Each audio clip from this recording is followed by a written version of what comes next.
എല്ലാവർക്കും നമസ്കാരം. മോഡൽ എക്സാമിൻ്റെ ചോദ്യങ്ങൾ മാത്രമാണ് നമ്മൾ കഴിഞ്ഞ വീഡിയോയിൽ നൽകിയിരുന്നത്. ഈ വീഡിയോയിൽ ഉത്തരങ്ങളും വിശദീകരണവുമാണ് ഉൾപ്പെടുത്തിയിട്ടുള്ളത്. അപ്പോൾ ഇത് കാണുന്നതിന് മുൻപ് നിങ്ങൾ ചോദ്യങ്ങൾ മാത്രമുള്ള വീഡിയോ ആദ്യം കാണണം. എന്നിട്ട് നമ്പർ ഇട്ട് ഓരോ ചോദ്യത്തിൻ്റെയും ഉത്തരങ്ങൾ രേഖപ്പെടുത്തണം. അതിനുശേഷം മാത്രം ഈ വീഡിയോ കണ്ടിട്ട് ഉത്തരങ്ങൾ ശരിയാണോ തെറ്റാണോ എന്ന് ഒത്തുനോക്കണം. ഇത്തരത്തിൽ ഒത്തുനോക്കിയിട്ട് നിങ്ങൾക്ക് എത്ര സ്കോറാണ് ലഭിക്കുന്നതെന്ന് കണ്ടെത്തിയിട്ട് നമ്മുടെ വീഡിയോയിൽ കമൻ്റായി രേഖപ്പെടുത്തണം. ഓരോ ശരിയുത്തരത്തിനും 1 മാർക്ക് വീതമാണ് ലഭിക്കുക. ഓക്കെ അല്ലേ? അപ്പോൾ നമുക്ക് ഉത്തരങ്ങൾ എന്തൊക്കെയാണെന്ന് പരിശോധിക്കാം. ആദ്യം നമ്മൾ മലയാളത്തിലെ ചോദ്യങ്ങളാണ് പരിശോധിക്കുന്നത്. 10 ചോദ്യങ്ങളാണുള്ളത്. ഓരോ സ്കോർ വെച്ച് ആകെ 10 സ്കോറാണ് മലയാളത്തിൽ നിന്നും നിങ്ങൾക്ക് ലഭിക്കാനുള്ളത്. ഓക്കെ, ഒന്നാമത്തെ ചോദ്യം ഒരു കഥയുടെ ഭാഗം തന്നിരുന്നു. അതുമായി ബന്ധപ്പെട്ട പഴഞ്ചൊല്ലും ശൈലികളും നിങ്ങൾ താഴെ നൽകിയ ഓപ്ഷനിൽ നിന്ന് തിരഞ്ഞെടുക്കുകയാണ് വേണ്ടത്. അപ്പോൾ ജസ്റ്റ് നമുക്ക് കഥയൊന്ന് വേഗത്തിൽ വായിച്ചു നോക്കാം. നഗരത്തിനടുത്തുള്ള തോപ്പിൽ മരപ്പണിക്കാർ മരങ്ങൾ മുറിക്കുകയായിരുന്നു. പണിക്കാർ ഭക്ഷണം കഴിക്കാൻ പോയപ്പോൾ അവർ പകുതി പിളർന്ന ഒരു വലിയ മരത്തടിയിൽ ഒരു മരക്കഷ്ണം ആപ്പ് അടിച്ചു വെച്ചിരുന്നു. ഈ സമയം അവിടെ എത്തിയ ഒരു കുരങ്ങൻ തടിയിലെ ആപ്പ് കണ്ട് ആകാംക്ഷഭരിതനായി. മുതിർന്ന കുരങ്ങന്മാർ വിലക്കിയിട്ടും അത് കേൾക്കാതെ അവൻ ആ ആപ്പ് തടിയിൽ നിന്നും വലിച്ചെടുക്കാൻ ശ്രമിച്ചു. കുരങ്ങൻ തൻ്റെ സർവ്വശക്തിയും ഉപയോഗിച്ച് ആപ്പ് വലിച്ചെടുത്ത നിമിഷം പിളർന്നു നിന്നിരുന്ന മരത്തടി പെട്ടെന്ന് കൂട്ടിമുട്ടി. കുരങ്ങൻ്റെ വാൽ തടിക്കിടയിൽ കുടുങ്ങിപ്പോയി. നൽകിയിരിക്കുന്ന പഴഞ്ചൊല്ലുകളിൽ ഈ കഥയിലെ ആശയവുമായി ചേരുന്നത് ഏത്? ഇപ്പോൾ താഴെ പഴഞ്ചൊല്ലുകൾ കൂട്ടത്തിൽ ശൈലികളുമുണ്ട്.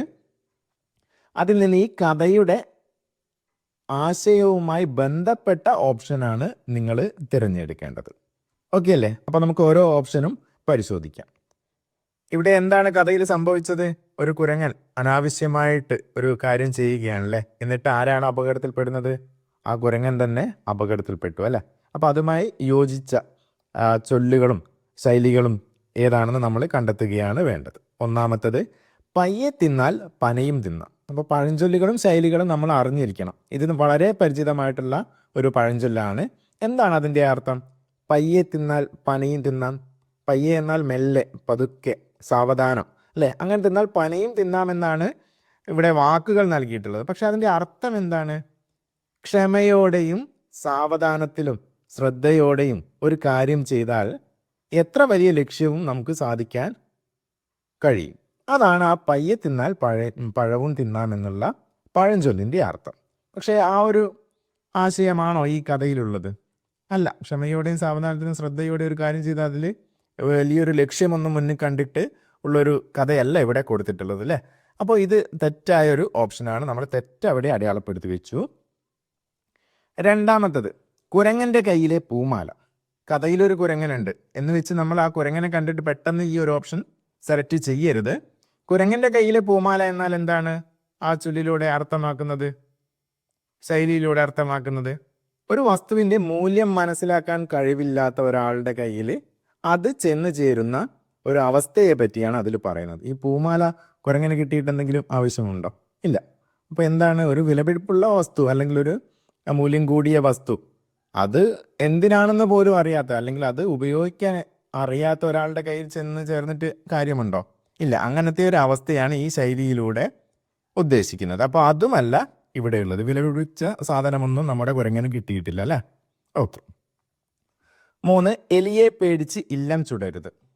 അപ്പോൾ എലിയെ പേടിച്ചിട്ട് ഇല്ലം, ആ വലിയൊരു വീട് തന്നെ തീ കൊളുത്തി ആ എലിയെ കൊല്ലാൻ വേണ്ടിയിട്ട് വീടിന് തന്നെ തീ കൊളുത്താൻ പാടുണ്ടോ? ഇല്ല. ചെറിയ പ്രശ്നങ്ങൾ പരിഹരിക്കാൻ വേണ്ടിയിട്ട് വലിയ നാശനഷ്ടങ്ങൾ വരുത്തരുത് എന്നാണ് ആ ചൊല്ലിലൂടെ ഉദ്ദേശിക്കുന്നത്. അപ്പോൾ അതുമല്ല, ഇവിടെ ഒരു പ്രശ്നം പരിഹരിക്കാൻ വേണ്ടിയിട്ടൊന്നുമല്ല നമ്മുടെ കുരങ്ങൻ പോയിട്ടുള്ളത്. നാലാമത്തത് വേലിയിൽ കിടന്ന പാമ്പിനെ എടുത്ത് തോളിലിട്ടുക. എന്താണ് ആ ചൊല്ലിൻ്റെ അർത്ഥം? വേലിയിൽ കിടന്ന പാമ്പിനെ എടുത്ത് തോളിലിടുക. അത് വേലിയിലാണുള്ളത്, അതിനെ എടുത്ത് തോളിലിട്ടു എന്നാണല്ലേ ചൊല്ലിൽ പറയുന്നത്. നമുക്ക് യാതൊരു ബന്ധവുമില്ല, നമ്മളെ ബാധിക്കാത്തൊരു പ്രശ്നമായിരിക്കും.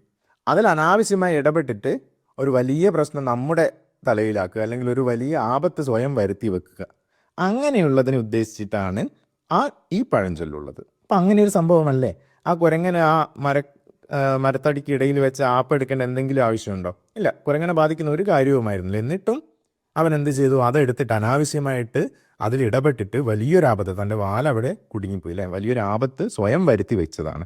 അപ്പം ഇതാണ് ഇവിടെ ശരിയായിട്ടുള്ള ഓപ്ഷൻ. അപ്പോൾ നമ്മൾ എന്ത് ചെയ്യണം?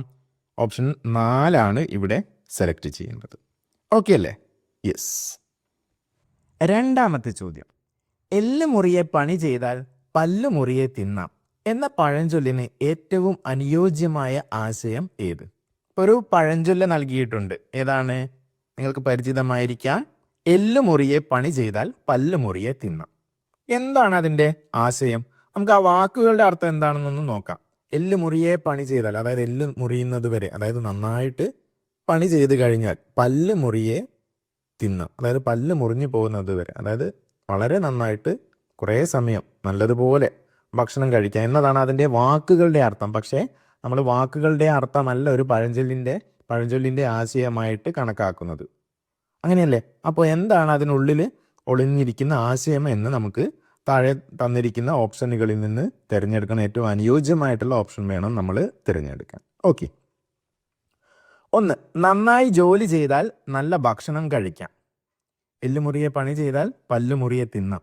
നന്നായി ജോലി ചെയ്താൽ നല്ല ഭക്ഷണം കഴിക്കാം. അപ്പോൾ നമുക്ക് അതുമായിട്ട് ഏകദേശം ഒരു ബന്ധമൊക്കെ തോന്നുന്നുണ്ട് അല്ലേ? അപ്പോൾ അത് അവിടെ നമുക്ക് വെക്കാം.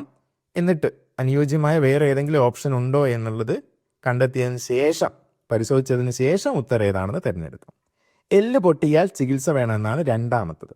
അതും ഈ പഴഞ്ചൊല്ലും തമ്മിൽ എന്തെങ്കിലും ബന്ധമുണ്ടെന്ന് നിങ്ങൾക്ക് തോന്നുന്നുണ്ടോ? ഇല്ല. അത് തെറ്റായ ഓപ്ഷനായിട്ട് നമുക്ക് അടയാളപ്പെടുത്താം. സി, കഠിനാധ്വാനം ചെയ്താൽ അതിൻ്റെ ഫലം അനുഭവിക്കാം. എല്ലുമുറിയെ പണി ചെയ്താൽ, അതായത് നന്നായിട്ട് ജോലി ചെയ്ത് കഴിഞ്ഞാൽ അതിൻ്റെ ഫലം, അതിൻ്റെ ഒരു ഗുണം നമുക്ക് അനുഭവിക്കാമെന്ന് പറഞ്ഞിട്ടുണ്ട്. അപ്പോൾ അതിനെ നമുക്കൊരു ഓപ്ഷനായിട്ട് അവിടെ വെക്കാം. ഓപ്ഷൻ ഡി, പല്ലിന് അസുഖം വന്നാൽ ഭക്ഷണം കഴിക്കാൻ കഴിയില്ല. അത് ഈ പഴഞ്ചൊല്ലുമായിട്ട് ബന്ധമുണ്ടോ? ഇല്ല, അത് തെറ്റാണ്. അപ്പോൾ നമ്മൾ എയും സിയുനെയും അവിടെ മാറ്റി വെച്ചിട്ടുണ്ടായിരുന്നു. അതിൽ ഏറ്റവും അനുയോജ്യമായത് വേണം നമ്മൾ കണ്ടെത്താൻ. ഒന്നാമത്തതിൽ നന്നായി ജോലി ചെയ്താൽ നല്ല ഭക്ഷണം കഴിക്കാമെന്നാണ് പറയുന്നത്. ഇത് ഭക്ഷണം കഴിക്കുന്നതിനെ പറ്റി പല്ലുമുറിയെ തിന്നാമെന്ന് പറയുന്നുണ്ട് എന്ന് വെച്ച് ഭക്ഷണം കഴിക്കുന്നതുമായി മാത്രം ബന്ധപ്പെട്ടിട്ടുള്ള ഒരു പഴഞ്ചൊല്ലാണോ? അല്ല, അതിനേക്കാൾ എത്രയോ അനുയോജ്യമാണ് അല്ലേ? സി, കഠിനാധ്വാനം ചെയ്താൽ അതിൻ്റെ ഫലം അനുഭവിക്കാം. നമ്മൾ കഠിനമായി എന്തൊരു കാര്യം അധ്വാനിച്ചു കഴിഞ്ഞാലോ നമുക്ക് അതിൻ്റെ ഗുണം ലഭിക്കും, അതിൻ്റെ ഫലം ലഭിക്കും അല്ലേ? ആ നല്ലൊരു ഫലം നമുക്ക് അനുഭവിക്കാൻ സാധിക്കും. അതാണ് കൂടുതൽ അനുയോജ്യമായിട്ടുള്ളത്. നമുക്ക് ഒന്നും ചിന്തിക്കാതെ തന്നെ പറയാൻ സാധിക്കും അല്ലേ? മറ്റേതിൽ വെറും ഭക്ഷണം കഴിക്കുന്നതുമായി മാത്രമാണ്. അപ്പോൾ ഏതാണ് നമ്മുടെ ഉത്തരം? ഓപ്ഷൻ സി ആണ് നമ്മൾ തിരഞ്ഞെടുക്കേണ്ടത്. ഓക്കെ. അപ്പോൾ രണ്ടാമത്തെ ചോദ്യത്തിന് സി എന്ന ഓപ്ഷൻ അടയാളപ്പെടുത്തിയവർക്ക് 1 മാർക്ക് രേഖപ്പെടുത്താം. മൂന്നാമത്തെ ചോദ്യം, താഴെ നൽകിയിരിക്കുന്ന പ്രസ്താവനകളിൽ ചെറുശ്ശേരിയെക്കുറിച്ച് ശരിയായവ ഏതെല്ലാം? അപ്പോൾ ആരുമായി ബന്ധപ്പെട്ട ചോദ്യമാണ്? ചെറുശ്ശേരിയുമായി ബന്ധപ്പെട്ട ചോദ്യമാണ്. പ്രസ്താവനകൾ നൽകിയിട്ടുണ്ട് 4 എണ്ണം. അതിൽ നമ്മൾ ശരിയായവയാണ് തിരഞ്ഞെടുക്കേണ്ടത്. ശ്രദ്ധിക്കണം, ചില ചോദ്യങ്ങളിൽ തെറ്റായവ തിരഞ്ഞെടുക്കാനുണ്ടാകും. വെറുതെ അശ്രദ്ധ കൊണ്ട് നമ്മുടെ ഒരു മാർക്ക് കളയരുത്. ഓക്കെ. അപ്പോൾ ഇവിടെ നമ്മൾ ശരിയായത് മാത്രമാണ് തിരഞ്ഞെടുക്കേണ്ടത്. നമുക്ക് ഓരോ പ്രസ്താവനയും വായിച്ചു നോക്കാം. കൃഷ്ണഗാഥ എന്ന വിഖ്യാത കൃതിയുടെ കർത്താവാണ് ചെറുശ്ശേരി. ഏത് കൃതിയെ പറ്റിയാണ് പറഞ്ഞത്? കൃഷ്ണഗാഥ അല്ലേ? നമ്മൾ ചെറുശ്ശേരിയെ പറ്റി ഏറ്റവും ആദ്യം പഠിക്കുന്ന ഒരു കാര്യം എന്താണ്? കൃഷ്ണഗാഥ എഴുതിയത് അദ്ദേഹമാണ് എന്നാണ് അല്ലേ? അപ്പോൾ കൃഷ്ണഗാഥ മലയാളത്തിലെ തന്നെ ഏറ്റവും പ്രധാനപ്പെട്ട, ഏറ്റവും പ്രശസ്തമായ കൃതികളിൽ ഒന്നാണ്. കൃഷ്ണന്റെ ജനനം മുതൽ മരണം വരെയുള്ള കാര്യങ്ങൾ ഉൾപ്പെടുത്തിക്കൊണ്ട് ചെറുശ്ശേരി രചിച്ച കൃതിയാണ് കൃഷ്ണഗാഥ. അപ്പോൾ അത് ശരിയായ പ്രസ്താവനയാണ്. നമുക്കൊരു ശരി അവിടെ അടയാളപ്പെടുത്താം. 2, വടക്കൻ മലബാറിലെ കോലത്തുനാട് ഭരിച്ചിരുന്ന ഉദയവർമ്മ രാജാവിൻ്റെ സദസ്യനായിരുന്നു അദ്ദേഹം. അപ്പോൾ ഉദയവർമ്മ രാജാവിൻ്റെ സദസ്സിലെ കവിയായിരുന്നു അദ്ദേഹം. അപ്പോൾ ഈ കൃഷ്ണഗാഥയുടെ രചനയുമായി ബന്ധപ്പെട്ടൊരു കഥയൊക്കെ ഉണ്ട്, ഐതിഹ്യമൊക്കെ ഉണ്ട്. നിങ്ങൾ കേട്ടിട്ടുണ്ടാവും അല്ലേ? ചതുരംഗം കളിക്കുന്നതും, അപ്പോൾ രാജാവ് തോൽക്കാനായപ്പോൾ റാണി രാജാവിന് ഒരു താരാട്ടുപാട്ടിൻ്റെ ഈണത്തിൽ ഒരു ക്ലൂ കൊടുക്കുന്നതും, അത് കേട്ട് രാജാവ് ആ കളിയിൽ ജയിക്കും. അപ്പോൾ രാജാവ് ചെറുശ്ശേരിയോട് കൃഷ്ണൻ്റെ കഥ ഈ ഈണത്തിൽ കവിതയാക്കി രചിക്കാൻ പറയുന്നതുമൊക്കെയാണ്. അങ്ങനെ രചിച്ചതാണ് കൃഷ്ണഗാഥ എന്നൊക്കെയുള്ളൊരു കഥ നമ്മൾ കേട്ടിട്ടുണ്ട് അല്ലേ? അപ്പോൾ ഇത് ശരിയായ പ്രസ്താവനയാണ്. 2 നമുക്ക് ശരി അടയാളപ്പെടുത്താം. ഓക്കെ. മൂന്നാമത്തത്, മലയാളത്തിലെ ആധുനിക കവിത്രയങ്ങളിൽ ഒരാളായി ഇദ്ദേഹം അറിയപ്പെടുന്നു. എന്താണ് പറഞ്ഞത്? ആധുനിക കവിത്രയങ്ങളിൽ ഒരാളാണ് ഇദ്ദേഹം എന്നാണ് പറഞ്ഞത്.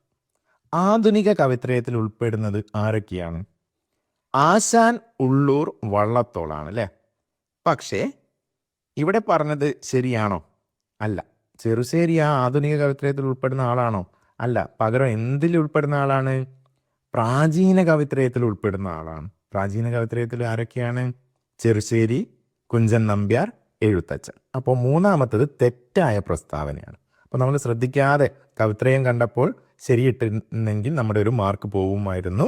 അപ്പോൾ ആധുനിക കവിത്രയല്ല, പ്രാചീന കവിത്രയാണ്. അപ്പോൾ തെറ്റായ പ്രസ്താവന. അടുത്തത്, ലളിതമായ പദങ്ങൾ ഉപയോഗിച്ച് കേകാവൃത്തത്തിലാണ് അദ്ദേഹം കാവ്യം രചിച്ചത്. അപ്പോൾ വളരെ ലളിതമായ മലയാള ഭാഷയിലാണ് കൃഷ്ണഗാഥ രചിച്ചത്. അത് ശരിയായ പ്രസ്താവനയാണ്. പക്ഷേ ഇതിൻ്റെ വൃത്തം ഏതല്ല? കേകയല്ല. പകരം ഏത് വൃത്തത്തിലാണ് അദ്ദേഹം രചിച്ചത്? മഞ്ചരി വൃത്തത്തിലാണ് രചിച്ചത്. അപ്പോൾ ഗാഥാവൃത്തം എന്നും അറിയപ്പെടുന്നുണ്ട്. ഇത് തെറ്റായ പ്രസ്താവനയാണ്. നമുക്ക് കണ്ടെത്തേണ്ടിയിരുന്നത് ഏതാണ്? ശരിയായവയാണ്. ഏതൊക്കെയാണ് ഇവിടെ ശരി? 1, 2 എന്നിവ മാത്രമാണ് ശരി. അപ്പോൾ ഓപ്ഷൻ എയിൽ നമുക്ക് ടിക്ക് ഇടാം. ഓക്കെ അല്ലേ? യെസ്. 4ാമത്തെ ചോദ്യം, കളികളിൽ മുഴുകുമ്പോൾ വിശപ്പും വിഷമങ്ങളും മറക്കുന്നതായി അവർ തിരിച്ചറിഞ്ഞു. ഈ വരിയുടെ ശരിയായ ആശയം താഴെ പറയുന്നവയിൽ ഏതാണ്? ഇത് നമുക്ക് പാഠഭാഗത്ത് ആ കാട്ടിലെ കായികോത്സവവുമായി ബന്ധപ്പെട്ട് പഠിക്കാനുള്ള കാര്യമാണ് അല്ലേ? ഒരു വരിയാണ് അതിൽ കഥയിൽ ഉൾപ്പെടുത്തിയിട്ടുള്ള. അതിൻ്റെ ആശയം താഴെ പറയുന്നവയിൽ എന്താണ് എന്നാണ് നമ്മൾ തിരഞ്ഞെടുക്കേണ്ടത്. 4 ഓപ്ഷനുകൾ നമുക്ക് കാണാം, പ്രസ്താവനകൾ അല്ലേ? ഓരോന്നും നമുക്ക് വായിച്ചു നോക്കാം. കളി കുട്ടികൾക്ക് ഭക്ഷണം കഴിക്കുന്നതിന് തുല്യമാണ്. അപ്പോൾ അങ്ങനെ ഒരു കാര്യം ഇതിൽ പറഞ്ഞിട്ടുണ്ടോ? ഇല്ല, ഭക്ഷണം കഴിക്കുന്നതുമായിട്ടൊന്നും പറഞ്ഞിട്ടില്ല. തെറ്റ്. കളികളിൽ ഏർപ്പെടുമ്പോൾ മനസ്സിനും ശരീരത്തിനും സന്തോഷം ലഭിക്കുകയും സങ്കടങ്ങൾ ഇല്ലാതാവുകയും ചെയ്യുന്നു. അപ്പോൾ ഇത് ശരിയായിട്ടുള്ള ഒരു പ്രസ്താവനയാണ് അല്ലേ? നമ്മൾ കളികളിൽ മുഴുകി പോകുമ്പോൾ, നമ്മുടെ കൂട്ടുകാരോടൊപ്പം ഒക്കെ കളികളിൽ മുഴുകുമ്പോൾ നമ്മളോട് വിശപ്പൊക്കെ മറന്നു പോകും, വളരെ സന്തോഷത്തിലായിരിക്കും. അപ്പോൾ അത് ശരിയായ പ്രസ്താവനയാണ്. നമ്മളവിടെ തൽക്കാലം ടിക്കിട്ടു. 3, വിശപ്പും വിഷമവും ഉള്ളപ്പോൾ മാത്രമേ കളിക്കാവൂ. അങ്ങനെയാണോ ഇവിടെ പറഞ്ഞത്? അല്ല, തെറ്റ്.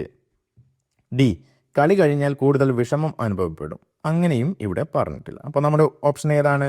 ഓപ്ഷൻ ബി ആണ് അവിടെ നമുക്ക് ശരിയിടാം. ഓക്കെ, അപ്പോൾ ശരിയായ ഒരു മാർക്ക് ഇടുക. 5ാമത്തത്, താഴെ തന്നിരിക്കുന്നവയിൽ അമ്മ എന്ന പദത്തിൻ്റെ പര്യായ പദം അല്ലാത്തത് ഏത്? യെസ്, ശ്രദ്ധിക്കേണ്ട കാര്യം അല്ലാത്തത്, പര്യായം സമാനാർത്ഥ പദം അല്ലാത്തതാണ് അമ്മയുടേതാണ് അല്ലേ? അമ്മ ഏതൊക്കെയാണ്? ജനനി, മാതാവ്, തായ, പുത്രി. ജനനി അമ്മയുടെ പര്യായ പദമാണോ? അതെ, ശരിയാണ്. മാതാവ് ശരി, തായ ശരി, പുത്രി ശരിയാണോ? അല്ല, അമ്മയല്ല അല്ലേ, അവിടെ മകളായി പോകും. അപ്പോൾ ഇത് തെറ്റായ പ്രസ്താവനയാണ്. നമുക്ക് എന്താണ് വേണ്ടത്? ശരി അല്ലാത്തത്, പര്യായ പദം അല്ലാത്തത്. അപ്പോൾ ഓപ്ഷൻ ഡി ആണ് നമ്മുടെ ഉത്തരം. ഡി നമ്മൾ അടയാളപ്പെടുത്തി. ഓക്കെ. 6ാമത്തെ ചോദ്യം, ശരിയായ രീതിയിൽ പിരിച്ചെഴുതിയതാണ് വേണ്ടത്. ശരിയായ രീതിയിൽ ഉള്ളതാണ് വേണ്ടത്. ഏത് വാക്കിനെയാണ് പിരിച്ചെഴുതേണ്ടത്? മലയാളം എന്ന. ഓക്കെ, അപ്പോൾ ഇവിടെ ഒന്നാമത്തത് എന്താണ്? മലയാളമെന്ന. മെന്ന എന്നൊക്കെ പറഞ്ഞ് വാക്കുണ്ടോ? ഇല്ല. മലയാള എന്ന് പറഞ്ഞുമില്ല അല്ലേ? അപ്പോൾ അത് തെറ്റാണ്. 2ാമത്തത് മലയാളം അധികം എന്ന. മലയാളം അധികം എന്ന. ഇവിടെ എന്നുള്ള ശബ്ദവും എ എന്ന അക്ഷരവും ചേർന്നു. എന്നിട്ട് ഏത് അക്ഷരമായിട്ടാണ്, ഏത് ശബ്ദമായിട്ടാണ് ഇവിടെ മാറിയത്? മേ എന്നാണ് അല്ലേ? അപ്പോൾ അത് ശരിയായ ഉത്തരമാണ്. അവിടെ നമുക്ക് ശരിയിടാം. മറ്റത് മലയ ആളം. അതാണോ? മലയ ആളം എന്ന ചേർത്താൽ മലയാളം എന്നാവുമോ? ഇല്ല, അത് തെറ്റാണ്. മലയാളം മെന്ന. ഇത്തരത്തിൽ പിരിക്കാൻ പാടുണ്ടോ? ഇത് കറക്റ്റ് അതിൽ എഴുതിയത് ഇങ്ങനെയാണെന്ന് കരുതിയിട്ട് നമ്മൾ മെന്ന എന്നാണ് ഇവിടെ അവസാനിക്കുന്നത്. അപ്പോൾ പിരിച്ചപ്പോഴും മെന്ന എന്ന വാക്കാണ് ഇവിടെ കൂട്ടിച്ചേർത്തത് എന്നുള്ളത് നമ്മൾ തെറ്റിദ്ധരിക്കാൻ സാധ്യതയുണ്ട്. പക്ഷേ തെറ്റിപ്പോവരുത്. മെന്ന എന്നല്ല അല്ലേ? ഏതാണ് ശരി ഉത്തരം? ഓപ്ഷൻ ബി ആണ്, മലയാളം എന്ന. ഓക്കെ, അപ്പോൾ ബി നമ്മൾ സെലക്ട് ചെയ്തു. നമ്മൾ 7ാമത്തെ ചോദ്യം, താഴെ നൽകിയിരിക്കുന്ന എഴുത്തുകാരുടെയും അവരുടെ തൂലികാനാമങ്ങളുടെയും ശരിയായ ജോഡി ചേർക്കുക. അപ്പോൾ ഇവിടെ നമ്മൾ കൂട്ടി യോജിപ്പിക്കുകയാണ് വേണ്ടത്. ഇതിൻ്റെ താഴെയുള്ള ഓപ്ഷൻ ഏതാണെന്ന് സെലക്ട് ചെയ്യണം. നമ്മൾ തൂലികാനാമങ്ങളുടെ ക്ലാസ് മുൻപ് ചെയ്തിട്ടുണ്ട്. വളരെ രസകരമായിട്ട് തൂലികാനാമങ്ങൾ പഠിക്കാനുള്ള ട്രിക്കൊക്കെ അതിൽ പറഞ്ഞിട്ടുണ്ടായിരുന്നു അല്ലേ? അപ്പോൾ ഇത് നമ്മൾ കൂട്ടി യോജിപ്പിക്കണം. ഈ ഇടതുവശത്ത് എഴുത്തുകാരുടെ പേരുണ്ട്, വലതുവശത്ത് തൂലികാ നാമങ്ങളുണ്ട്. പക്ഷെ അതൊന്നും നേരെ ശരിയായിട്ടല്ല, നമ്മൾ കൂട്ടി യോജിപ്പിക്കണം. ഒന്ന് നമുക്ക് നോക്കാം. PC കുട്ടിക്കൃഷ്ണൻ. PC കുട്ടിക്കൃഷ്ണൻ്റെ തൂലികാനാമം പഠിക്കാനുള്ള ട്രിക്ക് നമ്മൾ എന്തായിരുന്നു പറഞ്ഞത്? കുട്ടിയായ സമയത്ത് കൃഷ്ണന് കുറുമ്പ് അധികമായിരുന്നു അല്ലേ? ആ കുറുമ്പിൽ നിന്ന് നമ്മൾ എന്ത് പഠിക്കണം? ഉറൂബ് എന്ന് പഠിക്കണം. അപ്പോൾ ഒന്ന് ഏതാണ്? C ആണ് ഉത്തരം. PC കുട്ടിക്കൃഷ്ണൻ ഏതാണ്? ഉറൂബ്. അപ്പോൾ ഒന്നിൻ്റെത് ഏതാണ്? C. ഓക്കെ, അത് നമ്മളവിടെ അടയാളപ്പെടുത്തി. 2 VV അയ്യപ്പൻ. VV അയ്യപ്പൻ്റെ തൂലികാനാമം പഠിക്കാനുള്ളത് നമ്മൾ എന്ത് പറഞ്ഞു? അയ്യപ്പൻ, നമ്മുടെ ശബരിമലയിലെ അയ്യപ്പൻ കോവിലിലാണ്. അമ്പലം കോവിൽ എന്ന് പറയുമല്ലോ അല്ലേ? അപ്പോൾ കോവിലിലാണ്. അപ്പോൾ എവിടെയാണ് വരുന്നത്? 2ൻ്റെ ഉത്തരം A ആണ്, കോവിലൻ. അപ്പോൾ നമുക്ക് 2A എന്ന് അടയാളപ്പെടുത്താം. അടുത്തത് ഗോവിന്ദ പിഷാരടി. ഗോവിന്ദ പിഷാരടിയുടെ തൂലികാനാമം പഠിക്കാനുള്ളൊരു കാര്യം നമ്മൾ പറഞ്ഞിരുന്നു അല്ലേ? പിഷാരടി അടിവെച്ച് നടക്കുകയാണ്. എവിടെ കൂടെ നടന്നു? ഒരു ചെറിയ കാട്ടിലൂടെ. അപ്പോൾ എവിടെയാണ്? 3D ആണ് നമുക്ക് വേണ്ടത്. ഓക്കെ അല്ലേ? 4-മത്തത് KE മത്തായി. ഈ പായസമൊക്കെ കുടിച്ചു കഴിഞ്ഞാൽ നമ്മൾ മത്തായി പോകും അല്ലേ? അധികം മധുരമുള്ള കാര്യം കുറേ അധികം കഴിച്ചു കഴിഞ്ഞാൽ നമുക്കൊരു മത്ത് പിടിച്ചത് തോന്നും. അങ്ങനെ മത്ത് പിടിച്ച് എവിടെ പോയി കിടന്നു? പാറപ്പുറത്ത് പോയി കിടന്നു. അപ്പോൾ അവിടെ ഓപ്ഷൻ ഏതാണ്? 4B ആണ്. അപ്പോൾ ഇതാണ് നമ്മുടെ ഉത്തരം. ഇത് നമ്മൾ ഈ 4 ഓപ്ഷനുകളിൽ നിന്ന് തിരഞ്ഞെടുക്കണം. 1C, 2A, 3D, 4B. 1D തെറ്റ്. 1C ആണ്, 2A അല്ല, 2B ആണ്, അതും തെറ്റ്. 1B ആണ് തെറ്റ്. D 1C, 2A, 3D, 4B. Okay അല്ലേ? അപ്പോൾ ഇതാണ് നമ്മുടെ ശരി ഉത്തരം. നമ്മൾ ഓപ്ഷൻ D തിരഞ്ഞെടുത്ത് കഴിഞ്ഞു. ഓക്കെ അല്ലേ? യെസ്. അപ്പോൾ ഇതിൻ്റെ തൂലികാനാമങ്ങളുടെ ക്ലാസ് കാണാത്തവർ തൂലികാനാമങ്ങളുടെ ക്ലാസ് പഠിക്കണം. കൂടുതൽ എഴുത്തുകാരുടെ അവരുടെ തൂലികാനാമങ്ങളൊക്കെ നമ്മൾ ക്ലാസ്സിൽ ഉൾപ്പെടുത്തിയിട്ടുണ്ട്. ഓക്കെ. 8-മത്തെ ചോദ്യം നമുക്ക് പരിശോധിക്കാം. കാട്ടിലെ കായികോത്സവം എന്ന പാഠത്തിലെ പദങ്ങൾ ഉപയോഗിച്ച് അകാരാദിക്രമം കണ്ടെത്തുക. അപ്പോൾ കാട്ടിലെ കായികോത്സവം എന്ന പാഠത്തിൽ നിന്നുള്ള ഏതാനും പദങ്ങൾ താഴെ നൽകിയിട്ടുണ്ട്. അത് അകാരാദിക്രമത്തിൽ നൽകിയത് ഏതാണെന്ന് നമ്മൾ കണ്ടെത്തുകയാണ് വേണ്ടത്. അപ്പം എന്തായിരുന്നു അകാരാദിക്രമം? നമുക്ക് കളിമാറാപ്പ് എന്ന പാഠത്തിൽ അകാരാദിക്രമത്തിലേക്ക് അതിലെ വാക്കുകളെ മാറ്റാനുള്ള പ്രവർത്തനം ഉണ്ടായിരുന്നു. ക്ലാസ്സിൽ വെച്ച് എല്ലാവരും ചെയ്തിട്ടുണ്ടാകും. ആ രീതിയിലാണ് ഇത് ചെയ്യേണ്ടത്. നമ്മൾ അക്ഷരമാലാക്രമത്തിൽ മാറ്റാൻ ഉണ്ടായിരുന്നു അല്ലേ? അപ്പോൾ അതെങ്ങനെയാണ്? ഓരോ അക്ഷരമാലയിൽ ആദ്യം വരുന്ന വാക്കുകളെ നമ്മൾ ആദ്യം എഴുതുന്നു, പിന്നീട് വരുന്നതിനെ പിന്നീട് എഴുതുന്നു. അങ്ങനെ ഡിക്ഷണറിയിൽ നിഘണ്ടുവിൽ ഉള്ളതുപോലെ നമ്മൾ ക്രമമാക്കുകയാണ് വേണ്ടത്. അപ്പോൾ അകാരാദിക്രമം എന്ന് പറയുമ്പോൾ എന്താണ്? അതുമായി ബന്ധപ്പെട്ട കാര്യം തന്നെയാണ്. നമ്മൾ ഒരേ വാക്കിന് തന്നെ വ്യത്യസ്ത ചിഹ്നങ്ങൾ ചേർത്ത് എഴുതും. കാക്ക, കീ, കീ, കൂ, കൂ. അങ്ങനെ കായുടെ കൂടെ ഓരോ സ്വരാക്ഷരവും ചേരുമ്പോഴാണ് നമ്മൾ അത്തരത്തിൽ എഴുതുന്നത്. അപ്പോൾ അതിൽ ക്രമത്തിൽ വരുന്നത് ഏതാണെന്ന് നമ്മൾ കണ്ടെത്തണം. അപ്പോൾ അത് ക്രമമാക്കി എഴുതാൻ നമ്മൾ എന്തറിഞ്ഞിരിക്കണം?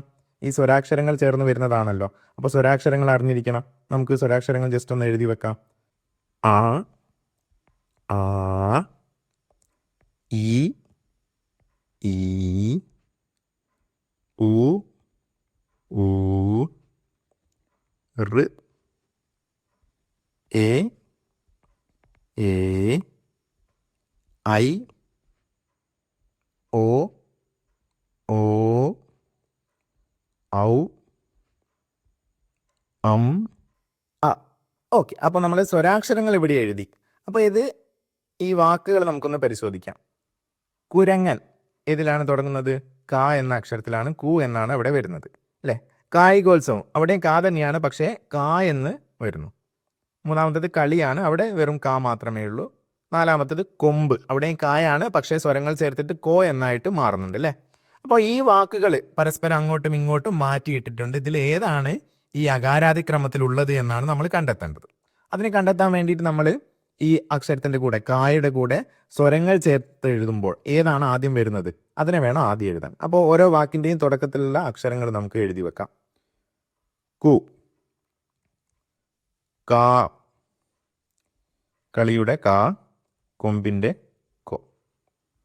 അപ്പം ഈ 4 സ്വരങ്ങളിൽ അക്ഷരങ്ങളിലാണ് നമ്മുടെ വാക്കുകൾ ആരംഭിക്കുന്നത്. ഇതിൽ ഏത് ആദ്യം വരുന്നു എന്ന് നമ്മൾ കണ്ടെത്തണം. അങ്ങനെ ക്രമമാക്കി എഴുതിയാലാണ് നമുക്കിതിനെ അകാരാദിക്രമത്തിലേക്ക് മാറ്റാൻ സാധിക്കുക.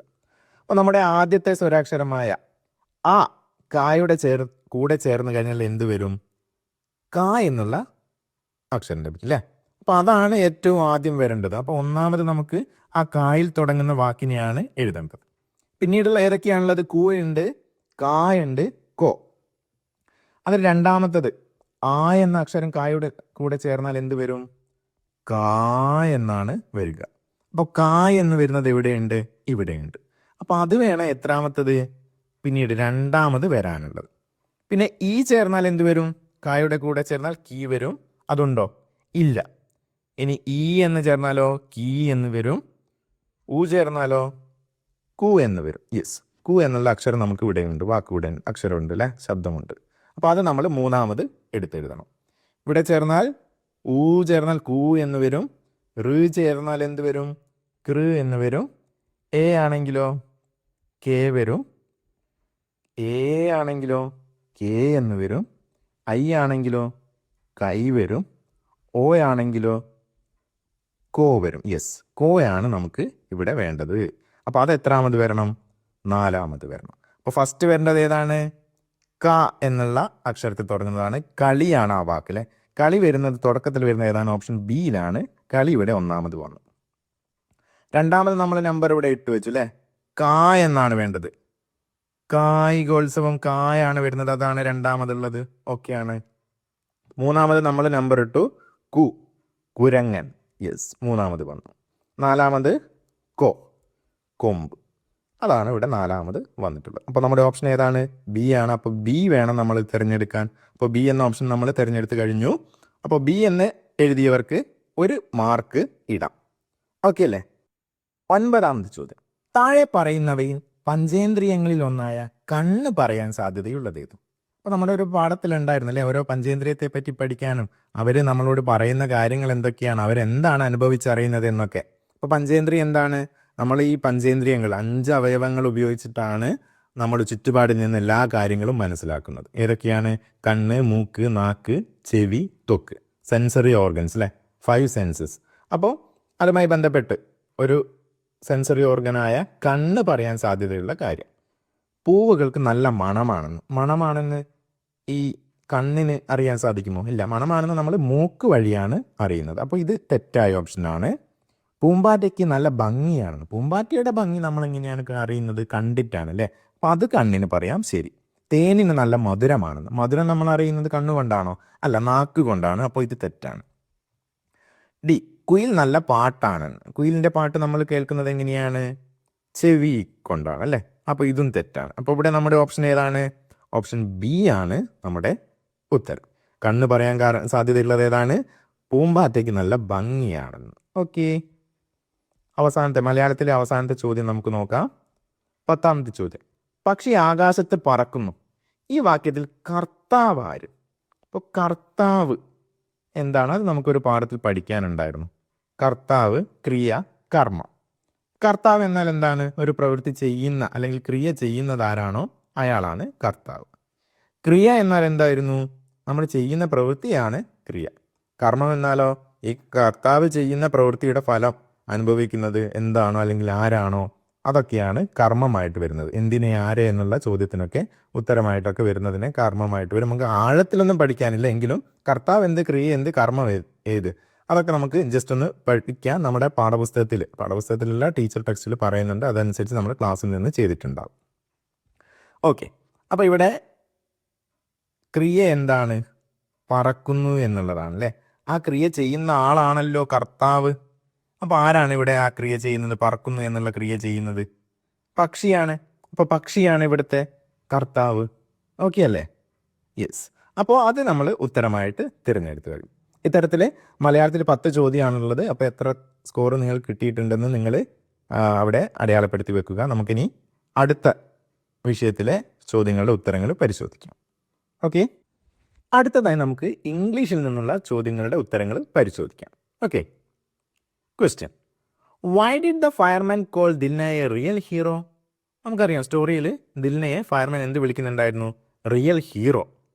So we need to find out the reason for that. Okay. There are 4 options. Let's read each one of them and find out the correct answer. First one, because she was big and strong. അതുകൊണ്ടാണോ അവൾ വളരെ ബിഗും സ്ട്രോങ്ങും ആയതുകൊണ്ടാണോ അവളെ real hero എന്ന് വിളിച്ചത്? No, it's not the correct answer. നമുക്ക് ഇവിടെ ഒരു തെറ്റ് അടയാളപ്പെടുത്തി വെക്കാം. B, because she stayed calm and called for help in an emergency.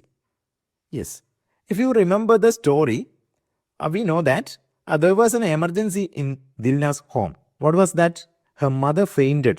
അവളുടെ അമ്മയ്ക്ക് ബോധക്ഷയം സംഭവിച്ചിട്ടുണ്ടായിരുന്നു അല്ലേ?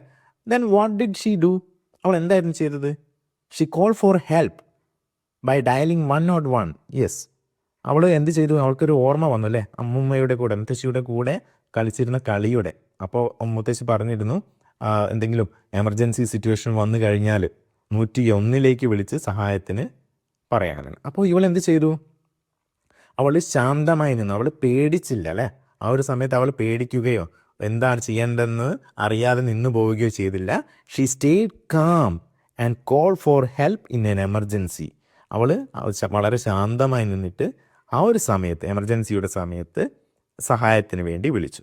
അതുകൊണ്ടാണ് അവളെ ഹീറോ എന്ന് ഫയർമാൻ വിളിച്ചത്. ഓക്കെ അല്ലേ? Yes. Third option, because she know how to put out a fire. അവിടെ തീ പിടിച്ചപ്പോൾ അവളാണോ തീ കെടുത്തിയത്? Put out കെടുത്തിയത് അവളാണോ? അല്ല, അതുകൊണ്ടല്ല, തെറ്റായ പ്രസ്താവനയാണ്.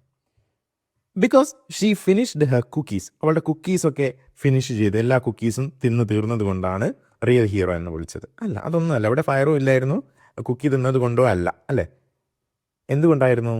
She stayed calm and call for help in an emergency. ഒരു എമർജൻസി സിറ്റുവേഷൻ വന്നപ്പോൾ അവൾ വളരെ കാമായിട്ട് ശാന്തമായിട്ട് നിന്നിട്ട് കൃത്യമായ കാര്യം, അവിടെ പ്രശ്നം പരിഹരിക്കാൻ ആവശ്യമായ കാര്യം ചെയ്തു.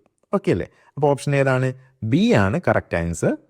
സോ അത് സെലക്ട് ചെയ്തവർക്ക് ഒരു മാർക്ക് ഇടാം.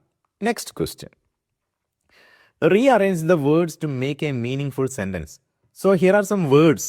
You have to rearrange them to make a meaningful sentence. അപ്പോൾ ഇത് പഴയ കാലത്ത് തന്നെ LSSൽ സ്ഥിരം ചോദിക്കാറുള്ള ചോദ്യമാണ്. പക്ഷേ അതിൽ ഓപ്ഷൻ ഉണ്ടാവില്ല. അപ്പോൾ നമ്മുടെ പുതിയ പാറ്റേൺ വന്നപ്പോൾ അതിൽ ഓപ്ഷൻസ് ഉണ്ട്. ആ ഒരു ഓപ്ഷൻസ് നിന്ന് നമ്മൾ ശരിയായ ഉത്തരം തിരഞ്ഞെടുത്താൽ മതി. കുറച്ചൊരു സൗകര്യം കിട്ടിയിട്ടുണ്ട് ഈ ചോദ്യത്തിൽ അല്ലേ. അപ്പോൾ ഏതൊക്കെ വാക്കുകളാണ്? Reading, she, books, loves. അപ്പോൾ ഇത് നമ്മുടെ പുച്കുവിൻ്റെ അതുമായി ബന്ധപ്പെട്ടൊരു ചോദ്യമായിരിക്കാം അല്ലേ. Reading, she, books, loves. ഇതിനെ അറേഞ്ച് ചെയ്തിട്ട് ശരിയായ സെൻറ്റൻസ് ഉണ്ടാക്കണം. നമുക്ക് ഓരോന്ന് വായിച്ച് നോക്കാം. ബുക്സ്, ഷീ ലവ്സ് റീഡിങ് ആണോ? അല്ല, തെറ്റായ സെൻറ്റൻസ് ആണ്. Next, she loves reading books. അവൾക്ക് പുസ്തകങ്ങൾ വായിക്കാൻ ഇഷ്ടമാണ് അല്ലേ. പുസ്തകങ്ങൾ വായിക്കുന്നത് അവൾ ഇഷ്ടപ്പെടുന്നുണ്ട്. അത് ശരിയായിട്ടുള്ള സെൻറ്റൻസ് ആണ്. Next one, reading loves she books. ഇതൊന്നും ഗ്രാമാറ്റിക്കലി റെഡി അല്ല, തെറ്റാണ് അല്ലേ. ഷീ ബുക്സ് റീഡിങ് ലവ്സ്, അതും തെറ്റാണ്. ഇവിടെ which one is the correct answer? Option B, she loves reading books എന്നുള്ളതാണ് ശരിയായ ഉത്തരം. അത് നമ്മൾ തിരഞ്ഞെടുത്തു. ഓക്കെ, അപ്പോൾ കിട്ടിയവർക്ക് ഒരു മാർക്ക് ഇടാം. Next question, select the correctly spelled word. Yes, this is one of the most important word in our unit, right? അപ്പോൾ നമ്മൾ ഏറ്റവും പ്രധാനപ്പെട്ട വാക്കാണ്. ഏതാണ് വാക്കെന്ന് നിങ്ങൾക്ക് മനസ്സിലായിട്ടുണ്ടാവും. എമർജൻസി ആണ്. അപ്പോൾ അതിൻ്റെ കറക്റ്റ്ലി സ്പെൽഡ് വേർഷൻ വേണം നമ്മൾ ഇതിൽ നിന്ന് ഐഡൻറ്റിഫൈ ചെയ്യാൻ. സോ നന്നായിട്ടൊന്ന് പരിശോധിച്ച് നോക്കി ഏതാണ് ശരിയായിട്ടുള്ള സ്പെല്ലിംഗ് വരുന്നത്. എമർജൻസി, സിക്ക് എസ് ആണോ? അല്ല, തെറ്റായ ഓപ്ഷനാണ് അല്ലേ. എമർജൻസി വേണോ? ഡബിൾ എം ഉണ്ടോ? ഇല്ല, തെറ്റാണ്. ഇത് ശരിയായിട്ടുള്ളതാണ്. ശരി, ഇവിടെ യു ആണ് വന്നത്, തെറ്റാണ്. അപ്പോൾ which one is the correct answer? Which one is the correctly spelled word? The C, the third option is the correctly spelled word. Okay, അത് നമ്മൾ തിരഞ്ഞെടുത്ത് കഴിഞ്ഞു. Let's take a look at the next question. Identify the rhyming word for fine from the poem good books. Yes, നമുക്ക് പഠിക്കാനുണ്ടായിരുന്ന പോയമായിരുന്നു good books. So we have to find out the rhyming word for find. Find എന്ന വാക്കിന് rhyming word കണ്ടെത്തുകയാണ് വേണ്ടത്. നമുക്ക് rhyming word അറിയാം അല്ലേ. റൈം ചെയ്യുന്ന വാക്കുകളായിരിക്കണം. ഒരേ ശബ്ദത്തിൽ പൊതുവെ അവസാനിക്കുന്ന വാക്കുകളൊക്കെ ആയിരിക്കും നമ്മൾ പഠിച്ചിട്ടുണ്ടാവുക. അപ്പോൾ ഏതൊക്കെയാണ് ഇവിടെ വരുന്നത്? Options: C, mind, look, tall. നമുക്ക് വാക്ക് ഏതായിരുന്നു? ഫൈൻഡ് അല്ലേ, അതാണ് നമ്മൾ അവസാനിക്കേണ്ടത്. സി, സിയും ഫൈൻഡ് തമ്മിൽ എന്തെങ്കിലും ബന്ധമുണ്ടോ? നോ. Next one, mind. അത് നമുക്ക് കണക്റ്റ് ആവുന്നുണ്ട് അല്ലേ? ഫൈൻഡ്, മൈൻഡ് രണ്ടും സെയിം സൗണ്ടിലാണ് അവസാനിക്കുന്നത്. അത് റൈമിംഗ് വേർഡാണ്. ലുക്ക്, ഫൈൻഡ് ബന്ധമുണ്ടോ? നോ. ടോൾ, ഫൈൻഡ്, എൽ, ൻഡ് അതും തമ്മിലൊരു ബന്ധവുമില്ല, തെറ്റാണ്. Which one is the correct answer? Option B, mind ആണ് അല്ലേ? ഫൈൻഡ്, മൈൻഡ് അതാണ് കൃത്യമായിട്ടുള്ള rhyming word. Okay, option B select ചെയ്യാം. Next question. In the story A Book for Puchku, Puchku says, I can't wait.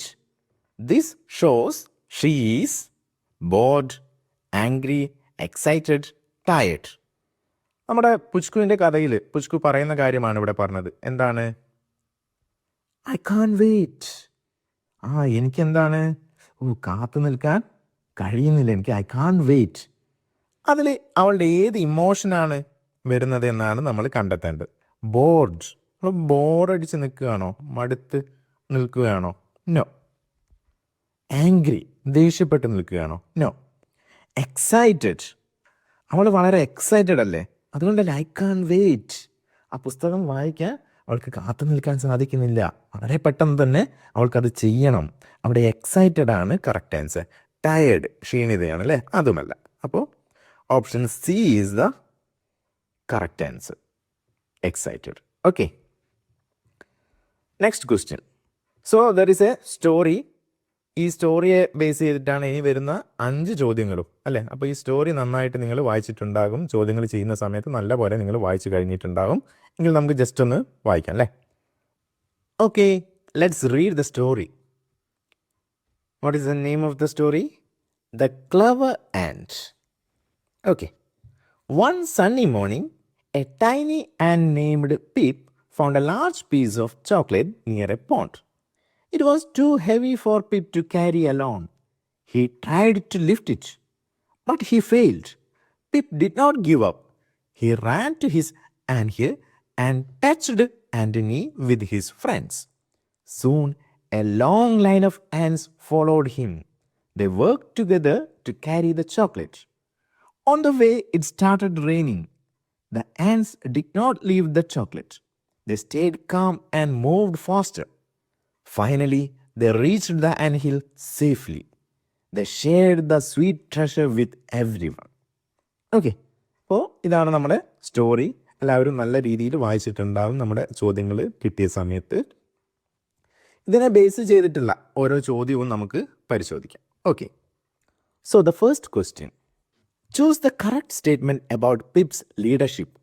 പിപ്പിൻ്റെ ലീഡർഷിപ്പിനെ base ചെയ്തിട്ടുള്ള ശരിയായ statement, the correct statement, ശരിയായ പ്രസ്താവനയാണ് നമ്മൾ കണ്ടെത്തേണ്ടത്. First one, Pip left the chocolate because he was lazy. Lazy, what is the meaning of lazy?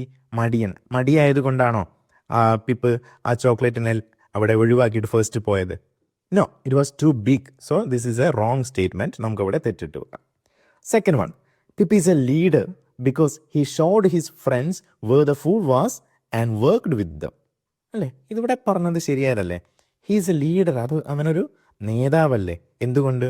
He showed his friends where the food was. He saw a piece of chocolate. It was a big piece of chocolate. Then what did he do? He couldn't carry it. So he went to his anthill. He informed his friends about this chocolate. So then they came there and took the chocolate. Right? Yes. So he was a leader. He also worked with them for taking the chocolate. Right. So this is a correct statement. നമുക്കവിടെ ശരിയിട്ട് വെക്കാം. Third one, Pip waited for a human to give him the chocolate. Is there a human in this story? No. Did he wait for a human to give the chocolate to him? No, it is a wrong statement. നമുക്ക് തെറ്റിടാം. The last one, Pip was a coward. Pip ഒരു ഭീരുവായിരുന്നോ? അല്ല, തെറ്റായ പ്രസ്താവനയാണ് അല്ലേ? Okay, അപ്പോൾ which one is the correct answer there? Which one is the correct statement here? The B. The second one is the correct statement. Okay, next. Read the statements and select true sentences based on the story. So here are some sentences. There are 2 sentences. We have to read it and we have to find out the true sentences based on the story. ശരിയായ സെൻറ്റൻസുകൾ മാത്രമാണ് നമ്മൾ കണ്ടെത്തേണ്ടത്. Okay, statement 1, Pip was able to carry the chocolate all by himself. Statement 2, The ants ran away and left the chocolate when it started to rain. There are two statements. Which one is the first one? Pip was able to carry the chocolate all by himself. Was he? No, he couldn't carry the chocolate all by himself because the chocolate was too big and heavy. He couldn't carry it by himself. സ്വന്തമായിട്ട് അവന് ആ chocolate വഹിച്ചു കൊണ്ടുപോകാൻ സാധിച്ചോ? No, തെറ്റായ statement ആണ് അല്ലേ. Second one, the ants ran away and left the chocolate when it started to rain. Yes, the ants were carrying the chocolate to their anthill. Then it started raining. Did they leave the chocolate there and ran away? No, they didn't leave the chocolate. They didn't left the chocolate there when it started. അവർ ആ മഴ പെയ്തപ്പോൾ ആ chocolate അവിടെ ഒഴിവാക്കിയിട്ടിട്ട് ഓടിപ്പോയോ? No, അതും തെറ്റായ പ്രസ്താവനയാണ് അല്ലേ. അവർ വളരെ പെട്ടെന്ന് തന്നെ ചോക്ലേറ്റ് ആൻഹില്ലിലേക്ക് കൊണ്ടുപോവുകയാണ് ചെയ്തത്. അപ്പോൾ രണ്ട് പ്രസ്താവനകൾ തെറ്റാണ്. Both these statements are false. Which one is that? Option B, both statements are false. This one is the correct answer. So, let's check the next question. Which statement describes the lesson of this story? Which one is the moral of this story, lesson of this story? ഈ സ്റ്റോറിയിൽ നിന്ന് നമുക്ക് ലഭിക്കുന്ന കാര്യം എന്താണ് അല്ലേ? ഒരു ഗുണപാഠം പോലെ ലഭിക്കുന്നത് എന്താണെന്നാണ് ചോദ്യം. Team work makes difficult task easy.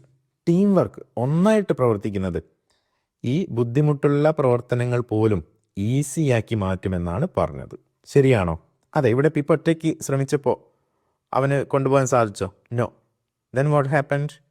He went to his anthills and he told everything to his friends. അവർ ഒന്നിച്ച് ശ്രമിച്ചപ്പോൾ they could take their chocolate to their anthill. So team work makes difficult tasks easy. ശരിയായ സ്റ്റേറ്റ്മെൻറ്റാണ്. It is dangerous to go near a pond. Is it? ഇത് ശരിയാണോ? ഒരു പോണ്ടിൻ്റെ അടുത്ത് പോകുന്നത് ഡേഞ്ചറസ് ആണ്, അങ്ങനെയുള്ളൊരു കാര്യമാണ് നമ്മൾ ഈ പാഠത്തിൽ പഠിച്ചത്? നോ. സ്റ്റോറി പഠിച്ചത് അല്ല. Ants do not like to share their food. ആൻഡ്സിന് അവരുടെ ഫുഡ് ഷെയർ ചെയ്യാൻ ഇഷ്ടമല്ല. ശരിയാണോ? അങ്ങനെയൊന്നുമില്ല അല്ലേ, പറഞ്ഞിട്ടില്ല. അവർ ഒരുമിച്ചാണ്. ആ പിപ്പ് കണ്ടപ്പോൾ അവൻ വേറെ ആരോടും ഷെയർ ചെയ്യാതെ അവൻ ഒറ്റയ്ക്ക് കൊണ്ടുപോകാൻ ശ്രമിച്ചോ? ഇല്ല, അവൻ കൂട്ടുകാരോട് പറഞ്ഞിട്ടുണ്ടായിരുന്നു അല്ലേ. അപ്പോൾ അതല്ല. Ants are lazy. അവർ മടിയന്മാരാണോ? No, never. Which one is the correct statement?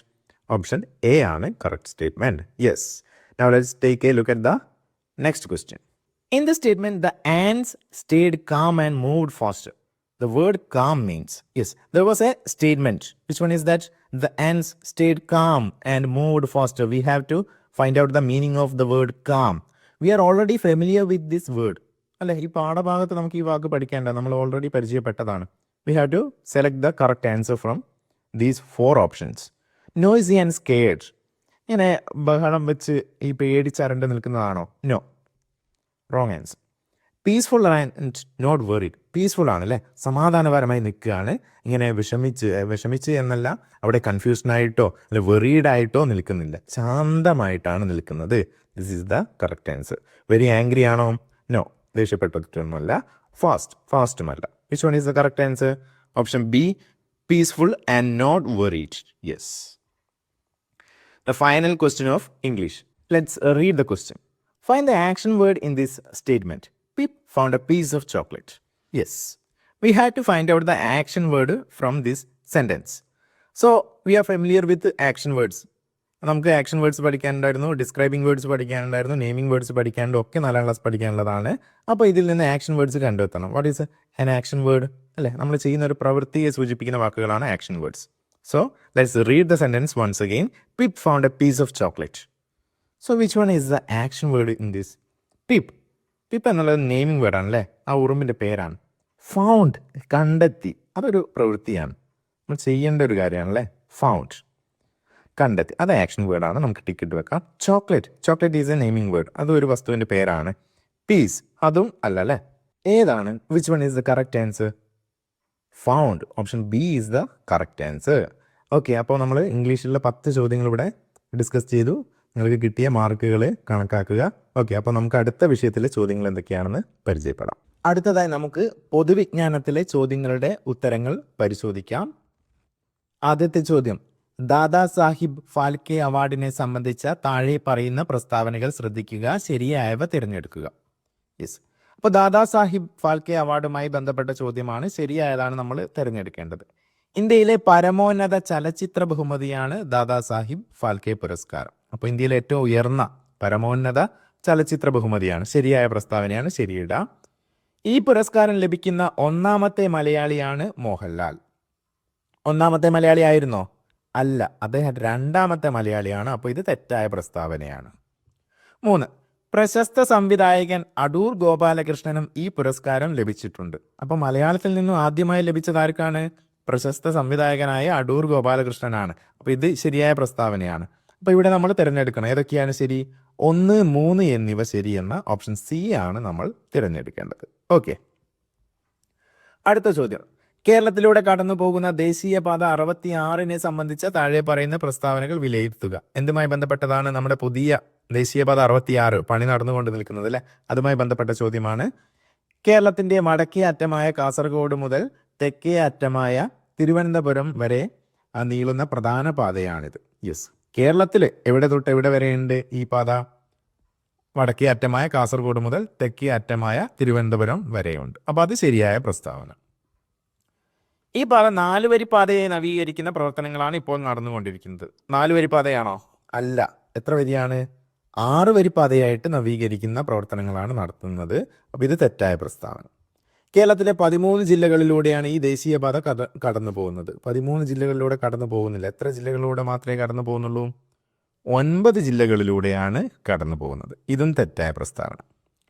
45 metre വീതിയിലാണ് ഈ പാത നിർമ്മിക്കുന്നത്. സാധാരണ 60 മീറ്ററിലാണ് നിർമ്മിക്കാറുള്ളത്.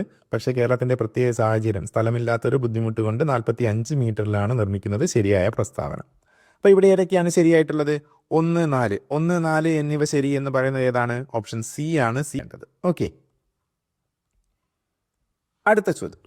മലയാള സാഹിത്യത്തിലെ പരമോന്നത ബഹുമതിയായ എഴുത്തച്ഛൻ പുരസ്കാരത്തെക്കുറിച്ചുള്ള പ്രസ്താവനകൾ പരിശോധിക്കുക. അപ്പോൾ ഇവിടെ നമ്മൾ അറിഞ്ഞിരിക്കേണ്ട കാര്യം എന്താണ്? മലയാള സാഹിത്യത്തിലെ പരമോന്നത ബഹുമതി ഏതാണ്? എഴുത്തച്ഛൻ പുരസ്കാരമാണ്. അതുമായി ബന്ധപ്പെട്ട ചോദ്യങ്ങളാണ്. 2025 എഴുത്തച്ഛൻ പുരസ്കാരത്തിന് അർഹനായത് പ്രശസ്ത കവി KG ശങ്കരപ്പിള്ളയാണ്. ആണോ? അതെ, ശരി. കേരള സർക്കാരിൻ്റെ സാംസ്കാരിക വകുപ്പ് നൽകുന്ന ഈ അവാർഡ് 5 ലക്ഷം രൂപയും ഫലകവും അടങ്ങുന്നതാണ്. അതും ശരിയായ പ്രസ്താവനയാണ്. ശരി. കൊച്ചിയിലെ വൃക്ഷങ്ങൾ, അമ്മമാർ എന്നിവ അദ്ദേഹത്തിൻ്റെ പ്രധാന കൃതികളാണ്. ആരുടെ? നമ്മുടെ 2025 എഴുത്തച്ഛൻ പുരസ്കാരം നേടിയ KG ശങ്കരപ്പിള്ളയുടെ കൊച്ചിയിലെ വൃക്ഷങ്ങൾ, അമ്മമാർ. ശരിയായ പ്രസ്താവനയാണ്. അപ്പോൾ ഇവിടെ ഏതൊക്കെയാണ് ശരി? എല്ലാം ശരിയാണ്. 1, 2, 3 എന്നിവയെല്ലാം ശരിയെന്ന ഓപ്ഷൻ ഡി ആണ് നമുക്ക് വേണ്ടത്. ഡി കിട്ടിയവർക്ക് ഒരു സ്കോർ അടയാളപ്പെടുത്താം. ഓക്കെ അല്ലേ? അടുത്ത ചോദ്യം. നമുക്ക് ഈ വർഷത്തെ പൊതുവിജ്ഞാനത്തിൽ 3 അഡീഷണൽ വിഷയങ്ങൾ തന്നിരുന്നു. ഒന്ന് എന്താണ്? ഇന്ത്യൻ സ്വാതന്ത്ര്യ സമര ചരിത്രം. മറ്റൊന്ന് പക്ഷികൾ. പിന്നെ കേരളം അടിസ്ഥാന വിവരങ്ങൾ. അപ്പോൾ ഈ 3 വിഷയങ്ങളിൽ നിന്നായിട്ട് ആണ് 60% ചോദ്യങ്ങൾ വരിക എന്നാണ് പറഞ്ഞത്. അപ്പോൾ ഓരോന്നിൽ നിന്നും 2 ചോദ്യം വെച്ച് വരാനാണ് സാധ്യത. അപ്പോൾ നമുക്ക് അതുമായി ബന്ധപ്പെട്ട് സ്വാതന്ത്ര്യ സമരവുമായി ബന്ധപ്പെട്ട ഒരു ചോദ്യമാണ് ഇവിടെ വരുന്നത്. വാഗൻ ട്രാജഡിയെ സംബന്ധിച്ച ശരിയായ പ്രസ്താവന. എന്താണ് വാഗൻ ട്രാജഡി എന്ന് നിങ്ങൾക്ക് അറിയാമോ? നമ്മുടെ മലബാർ കലാപം നടന്നിരുന്നു. അപ്പോൾ അവിടെ നിന്ന് അറസ്റ്റിലായവരെ ബ്രിട്ടീഷുകാർ ഒരു ഗുഡ്സ് ചരക്ക് തീവണ്ടി ഉണ്ടല്ലോ, നമ്മൾ സാധനങ്ങൾ കയറ്റിക്കൊണ്ടുപോകുന്ന, ആളുകൾ യാത്ര ചെയ്യുന്നതല്ല, സാധനങ്ങൾ കയറ്റിക്കൊണ്ടുപോകുന്ന ഗുഡ്സ് ചരക്ക് തീവണ്ടിയിൽ ഇവരെ കുറേ അറസ്റ്റിലായവരെ അതിനുള്ളിലേക്ക് കുത്തി നിറയ്ക്കുകയാണ്. അതിന് ജനാലകളും ഈ തുറന്നിട്ട വാതിലുകളോ ഒന്നും ഉണ്ടാവില്ല. പുറത്തു നിന്ന് അകത്തേക്ക് വായുവും വെളിച്ചവും കടക്കില്ല. അത്തരത്തിലുള്ളൊരു ചരക്ക് തീവണ്ടിയുടെ ബോഗിയിലാണ് ഇവരെ കയറ്റിയത്. തിരൂരിൽ നിന്ന്, മലപ്പുറം ജില്ലയിലെ തിരൂരിൽ നിന്ന് കോയമ്പത്തൂരുള്ള ജയിലിലേക്കാണ് കൊണ്ടുപോയത്. അവിടെ നിന്ന് കോയമ്പത്തൂർ എത്തുമ്പോഴേക്കും എന്ത് സംഭവിച്ചു? തൊട്ടടുത്ത സ്റ്റേഷനായ പോത്തന്നൂരിൽ നിന്ന് ബഹളം കേട്ട് ബ്രിട്ടീഷ് പട്ടാളക്കാർ ബോഗി തുറന്നു നോക്കിയപ്പോൾ അതിലുള്ള ഭൂരിഭാഗം പേരും മരണപ്പെട്ട് കഴിഞ്ഞിരുന്നു. അപ്പോൾ ഈ സംഭവമാണ് വാഗൻ ട്രാജഡി എന്ന പേരിൽ അറിയപ്പെടുന്നത്. വാഗൻ ട്രാജഡിയുടെ സ്മാരകം സ്ഥിതി ചെയ്യുന്നത് എവിടെയാണ്? മലപ്പുറം ജില്ലയിലെ തിരൂരിലാണ്. അപ്പോൾ ഒരു ട്രെയിനിൻ്റെ ബോഗിയുടെ ആകൃതിയിലാണ് ആ സ്മാരകം ഉണ്ടാക്കിയിട്ടുള്ളത്. ഓക്കെ, നമുക്ക് പ്രസ്താവനകൾ പരിശോധിക്കാം. 1. 1921 മലബാർ കലാപകാലത്ത് തടവിലാക്കപ്പെട്ടവരെ ഒരു ചരക്ക് വാഗണിൽ അടച്ചതാണ് ഈ ദുരന്തത്തിന് കാരണമായത്. നമ്മളിപ്പോൾ പറഞ്ഞു അല്ലേ, മലബാർ കലാപകാലത്താണ് 1921 മാപ്പിള ലഹള എന്നും ഈ മലബാർ കലാപം അറിയപ്പെടുന്നുണ്ട്. അതിൽ തടവിലായവരെയാണ് ഈ ചരക്ക് ബോഗിയിൽ കയറ്റി കൊണ്ടുപോയത്. അവിടെയാണ് ദുരന്തം ഉണ്ടായത്. ശരിയായ പ്രസ്താവന. തടവുകാരെ തിരൂരിൽ നിന്നും കോയമ്പത്തൂരിലേക്കാണ് കൊണ്ടുപോയത്. അതും ശരിയായത്. ഇനി ബോഗി തുറന്നത് എവിടെ വെച്ചാണ്? പോത്തന്നൂർ. പോത്തന്നൂരിൽ വെച്ച്, കോയമ്പത്തൂരിന് തൊട്ട് മുൻപുള്ള ഒരു സ്റ്റേഷനാണ് പോത്തന്നൂർ. അവിടെ വെച്ചാണ് ബോഗി തുറന്നത്. അപ്പോഴാണ് മരണപ്പെട്ട വിവരം അവർ അറിഞ്ഞത്. സ്മാരകമുള്ളത് എവിടെയാണ്? തിരൂരിലാണ് കേട്ടോ. അപ്പോൾ ആ കാര്യം കൂടി ഓർമ്മിച്ച് വെക്കുക. അപ്പോൾ ഇവിടെ ഏതൊക്കെയാണ് ശരി? 1, 2 ശരിയാണ്. പ്രസ്താവന 1, 2 ശരിയാണ് എന്നുള്ള സി ആണ് ഇവിടെ ഉത്തരം. ഓക്കെ അല്ലേ? യെസ്. റെഡി? കിട്ടിയിട്ടുണ്ടോ? മാർക്ക് കിട്ടിയിട്ടുണ്ടെങ്കിൽ ഒരു മാർക്ക് നിങ്ങൾക്ക് അവിടെ ചേർക്കാം. ഓക്കെ. അടുത്ത ചോദ്യം. താഴെ പറയുന്ന പ്രസ്താവനകളിൽ ജാലിയൻ വാലാബാഗുമായി ബന്ധപ്പെട്ട പ്രസ്താവനകൾ ഏതൊക്കെ? യെസ്, ജാലിയൻ വാലാബാഗ് വളരെ പ്രധാനപ്പെട്ട ചോദ്യമാണ്. നമുക്ക് ഈ വർഷം നേരിട്ട് പഠിക്കാനില്ല. കഴിഞ്ഞ വർഷത്തെ 4ാം ക്ലാസ്സിലെ ടെക്സ്റ്റ് ബുക്കിൽ ഉണ്ടായിരുന്നു ജാലിയൻ വാലാബാഗുമായി ബന്ധപ്പെട്ട വിവരങ്ങൾ. അപ്പോൾ ബ്രിട്ടീഷുകാരുടെ ഒരു നിയമം കൊണ്ടുവന്നിരുന്നു. റൗലറ്റ് നിയമം എന്നാണ് അതിൻ്റെ പേര്. അപ്പോൾ ഏതൊരു ഇന്ത്യക്കാരനെയും വിചാരണ കൂടാതെ എത്ര കാലം വേണമെങ്കിലും ജയിലിൽ അടയ്ക്കാൻ സാധിക്കും. അത്തരത്തിലാണ് ആ നിയമം. അതിനെതിരെ പ്രതിഷേധിച്ച പ്രധാനപ്പെട്ട നേതാക്കളായ ഡോക്ടർ സെയ്ഫുദ്ദീൻ കിച്ലുവിനെയും ഡോക്ടർ സത്യപാലിനെയൊക്കെ ബ്രിട്ടീഷുകാർ അറസ്റ്റ് ചെയ്ത് കൊണ്ടുപോയി. ഏത് നിയമത്തിൻ്റെ പ്രാബല്യത്തിൽ? റൗലറ്റ് നിയമത്തിൽ തന്നെ. അറസ്റ്റ് ചെയ്ത് ജയിലിലിടാം, ആരും ഒന്നും ചോദിക്കുകയില്ല, കോടതിയിൽ വിചാരണ ചെയ്യേണ്ട ഒന്നും വേണ്ട. അപ്പോൾ അതിനെതിരെ സമാധാനപരമായിട്ട് പഞ്ചാബിലെ അമൃത്സറിലെ ജാലിയൻ വാലാബാഗ് മൈതാനത്ത് കുറേ ആളുകൾ, ഇന്ത്യക്കാർ, സമാധാനപരമായിട്ട് അവിടെ സമ്മേളനം കൂടുകയാണ് ചെയ്തത്. അപ്പോൾ ആ മൈതാനത്തിന് ഒരു പ്രത്യേകതയുണ്ട്. ചുറ്റുമതിലുകളാണ്. ആ എല്ലാ ഭാഗത്തും മതിലാണ്. ഒരേ ഒരു ചെറിയ ഇടുങ്ങിയ കവാടം മാത്രമേ ഉള്ളൂ. ബാക്കി ചുറ്റും മതിലും കെട്ടിടങ്ങളും ഒക്കെയാണ്. അപ്പോൾ വേറെ വഴിക്കൊന്നും പുറത്തേക്ക് ഇറങ്ങാൻ സാധിക്കില്ല. ഉള്ളിലൊരു കിണറുമുണ്ട്. അവിടത്തേക്ക് ഈ ബ്രിട്ടീഷ് പട്ടാളം വരികയാണ്. എന്നിട്ടൊരു മുന്നറിയിപ്പും ഇല്ലാതെ ഈ സമാധാനപരമായിട്ട് സമ്മേളനം നടത്തുന്ന ഇന്ത്യക്കാർക്കിനെതിരെ വെടിയുതിർത്തു. നിരവധി ആളുകൾ അവിടെ വെടിയേറ്റ് മരിച്ചു. കുറച്ച് പേര് രക്ഷപ്പെടാൻ വേണ്ടി കിണറിലേക്ക് ചാടി. അവിടെ അതിൽ കിണറിൽ ചാടിയവരും കുറച്ച് പേര് മരിച്ചിട്ടുണ്ട്. കുറച്ച് പേര് പരിക്കുകളോട് രക്ഷപ്പെടുന്നുണ്ട്. കുട്ടികളും മുതിർന്നവരും എല്ലാവരും ഈ മരണപ്പെട്ടതിൽ ഉണ്ടായിരുന്നു. അപ്പോൾ അതുമായി ബന്ധപ്പെട്ടതാണ്. ജാലിയൻ വാലാബാഗ് കൂട്ടക്കൊല നടന്നത് 1921 തെറ്റാണ്. ഏത് വർഷത്തിലാണ്? 1919 ഓക്കെ, 19 ഏപ്രിൽ 13 ജാലിയൻ വാലാബാഗ് കൂട്ടക്കൊല നടന്നത്. ഓക്കെ അല്ലേ? അടുത്തത്. അപ്പോൾ ഇത് തെറ്റായ പ്രസ്താവന. ജാലിയൻ വാലാബാഗ് കൂട്ടക്കൊല നടന്നത് റൗലറ്റ് നിയമത്തിനെതിരെയുള്ള പ്രതിഷേധങ്ങൾക്കിടയിലാണ്. അതെ, അത് നമ്മളിപ്പോൾ പറഞ്ഞു. റൗലറ്റ് നിയമം, റൗലറ്റ് എന്നും പറയും. ഓക്കെ, അപ്പോൾ ഇത് ശരിയായ പ്രസ്താവനയാണ്. 3. വെടിയുതിർത്ത സൈന്യത്തിന് നേതൃത്വം നൽകിയത് ജനറൽ റെജിനാഡ് ഡയറാണ്. അപ്പോൾ ജനറൽ ഡയർ, ഈ റെജിനാഡ് ഡയറാണ് ഈ പട്ടാള മേധാവിയായിട്ട് അവിടെ നേതൃത്വം നൽകിയത്. ഓക്കെ അല്ലേ? അതും ശരിയായ പ്രസ്താവനയാണ്. അപ്പോൾ 2 ഡയർമാരുണ്ട് അല്ലേ? മൈക്കിൾ ഒ ഡയറുണ്ട്. അതിന് നിർദ്ദേശം നൽകിയത് അദ്ദേഹമാണ്. ഇവിടെ പട്ടാളത്തിന് നേതൃത്വം കൊടുത്തത് ആരാണ്? ജനറൽ റെജിനാഡ് ഡയറാണ്. അപ്പോൾ അതും ശരിയായ പ്രസ്താവന. അപ്പോൾ ഇവിടെ ഏതൊക്കെയാണ് ശരി?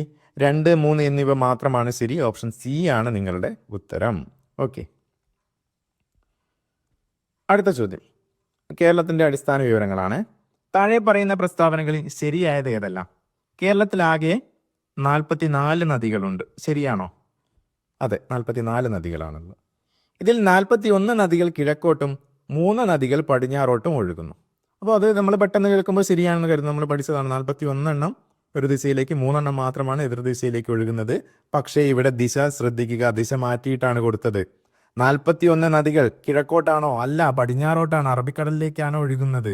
ബാക്കിയുള്ള 3 ആണ് എങ്ങോട്ട് ഒഴുകുന്നത്? കിഴക്കോട്ട്, പടിഞ്ഞാറോട്ടല്ല. ഇത് തെറ്റായ കാര്യമാണ് ഇവിടെ കൊടുത്തത്.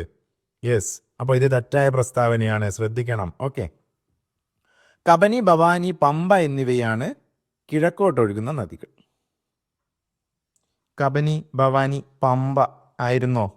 ഇതും നമ്മളെ തെറ്റിക്കാൻ വേണ്ടി കൊടുത്തതാണ്. ഇവിടെ ഒരാൾ കയറി കൂടിയിട്ടുണ്ട്. ശരിയായ ആളല്ല, അപരനാണല്ലേ. കബനി ശരി, ഭവാനി ശരി, പാമ്പാറായിരുന്നു. കബനി, ഭവാനി, പാമ്പാർ. പമ്പയും പാമ്പാറും വേറെ വേറെ നദികളാണ്. ഓക്കെ, രണ്ടും 2 പ്രദേശത്തുള്ള നദികളാണ്.